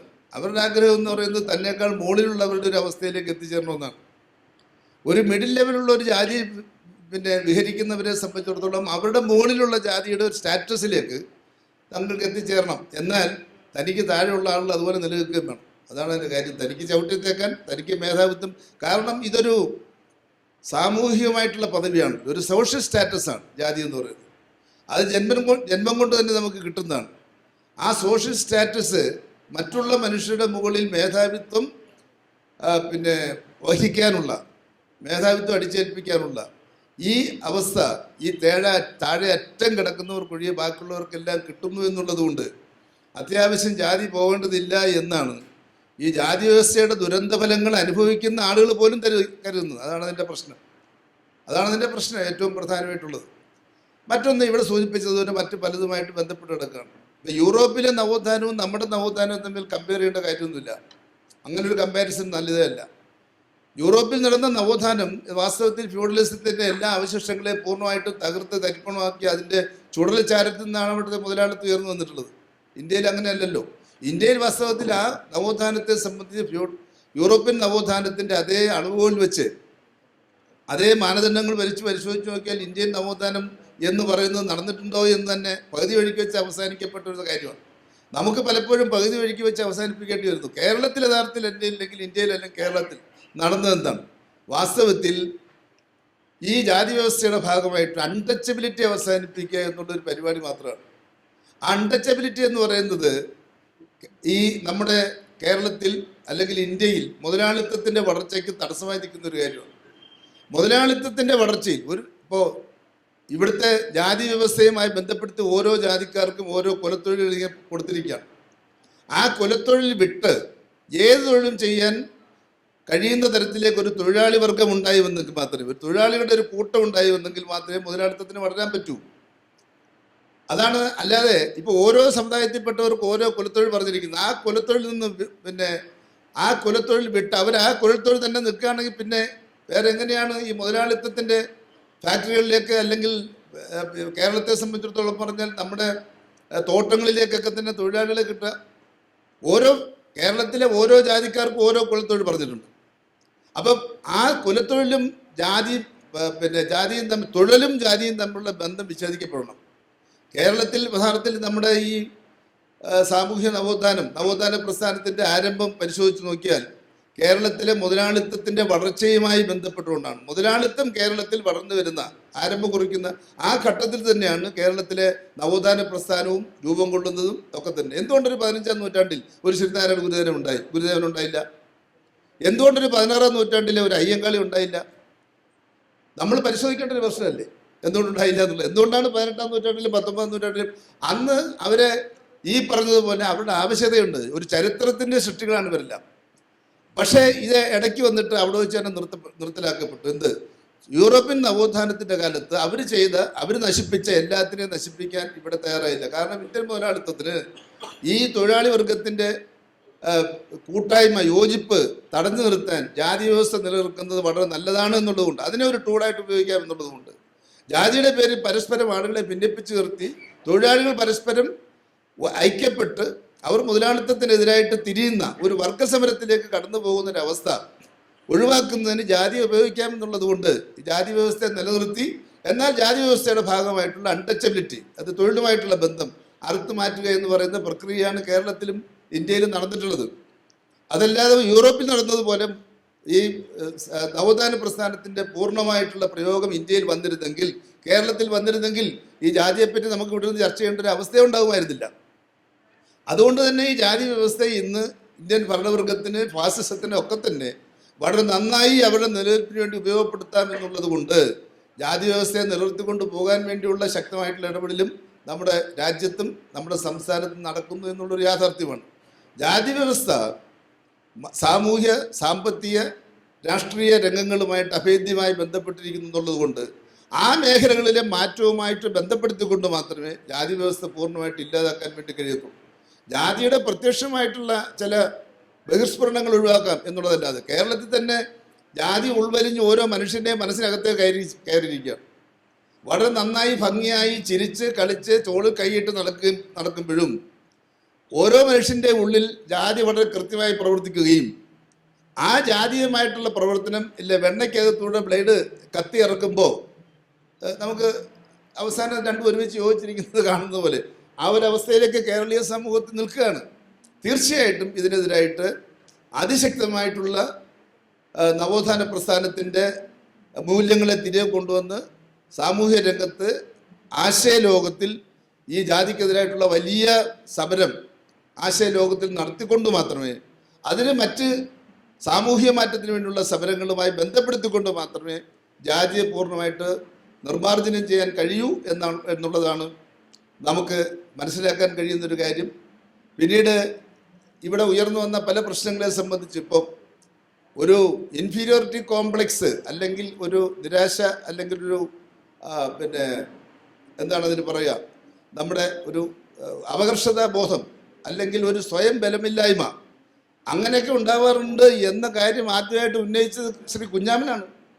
അദ്ദേഹത്തിന് ഇത്രയും വലിയ ഡിഗ്രിയും ഇത്രയും വലിയ കാര്യങ്ങളും ഒക്കെ ഉള്ളപ്പോൾ തന്നെ അദ്ദേഹത്തിൻ്റെ പല എഴുത്തുകളിൽ നമ്മൾ പരിശോധിച്ചാൽ അറിയാം. അദ്ദേഹം തന്നെയാണ് പറഞ്ഞത്, എൻ്റെ ജീവിതത്തിൽ മുഴുവൻ ഇങ്ങനെ ഒരു അവസ്ഥ എന്നെ പിന്തുടർന്നിരുന്നു എന്നുള്ളത് കുഞ്ഞാമൻ തന്നെ പറഞ്ഞിട്ടുള്ള കാര്യമാണ്.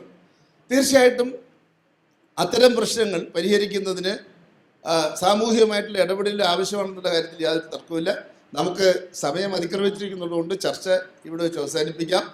ഈ പാനലിൽ പങ്കെടുത്ത് ചർച്ച ചെയ്ത 4 സുഹൃത്തുക്കളും വളരെ നന്നായി ഈ പരിപാടി വിജയിപ്പിക്കാൻ വേണ്ടി സഹകരിക്കുകയും സംസാരിക്കുകയും ചെയ്തു.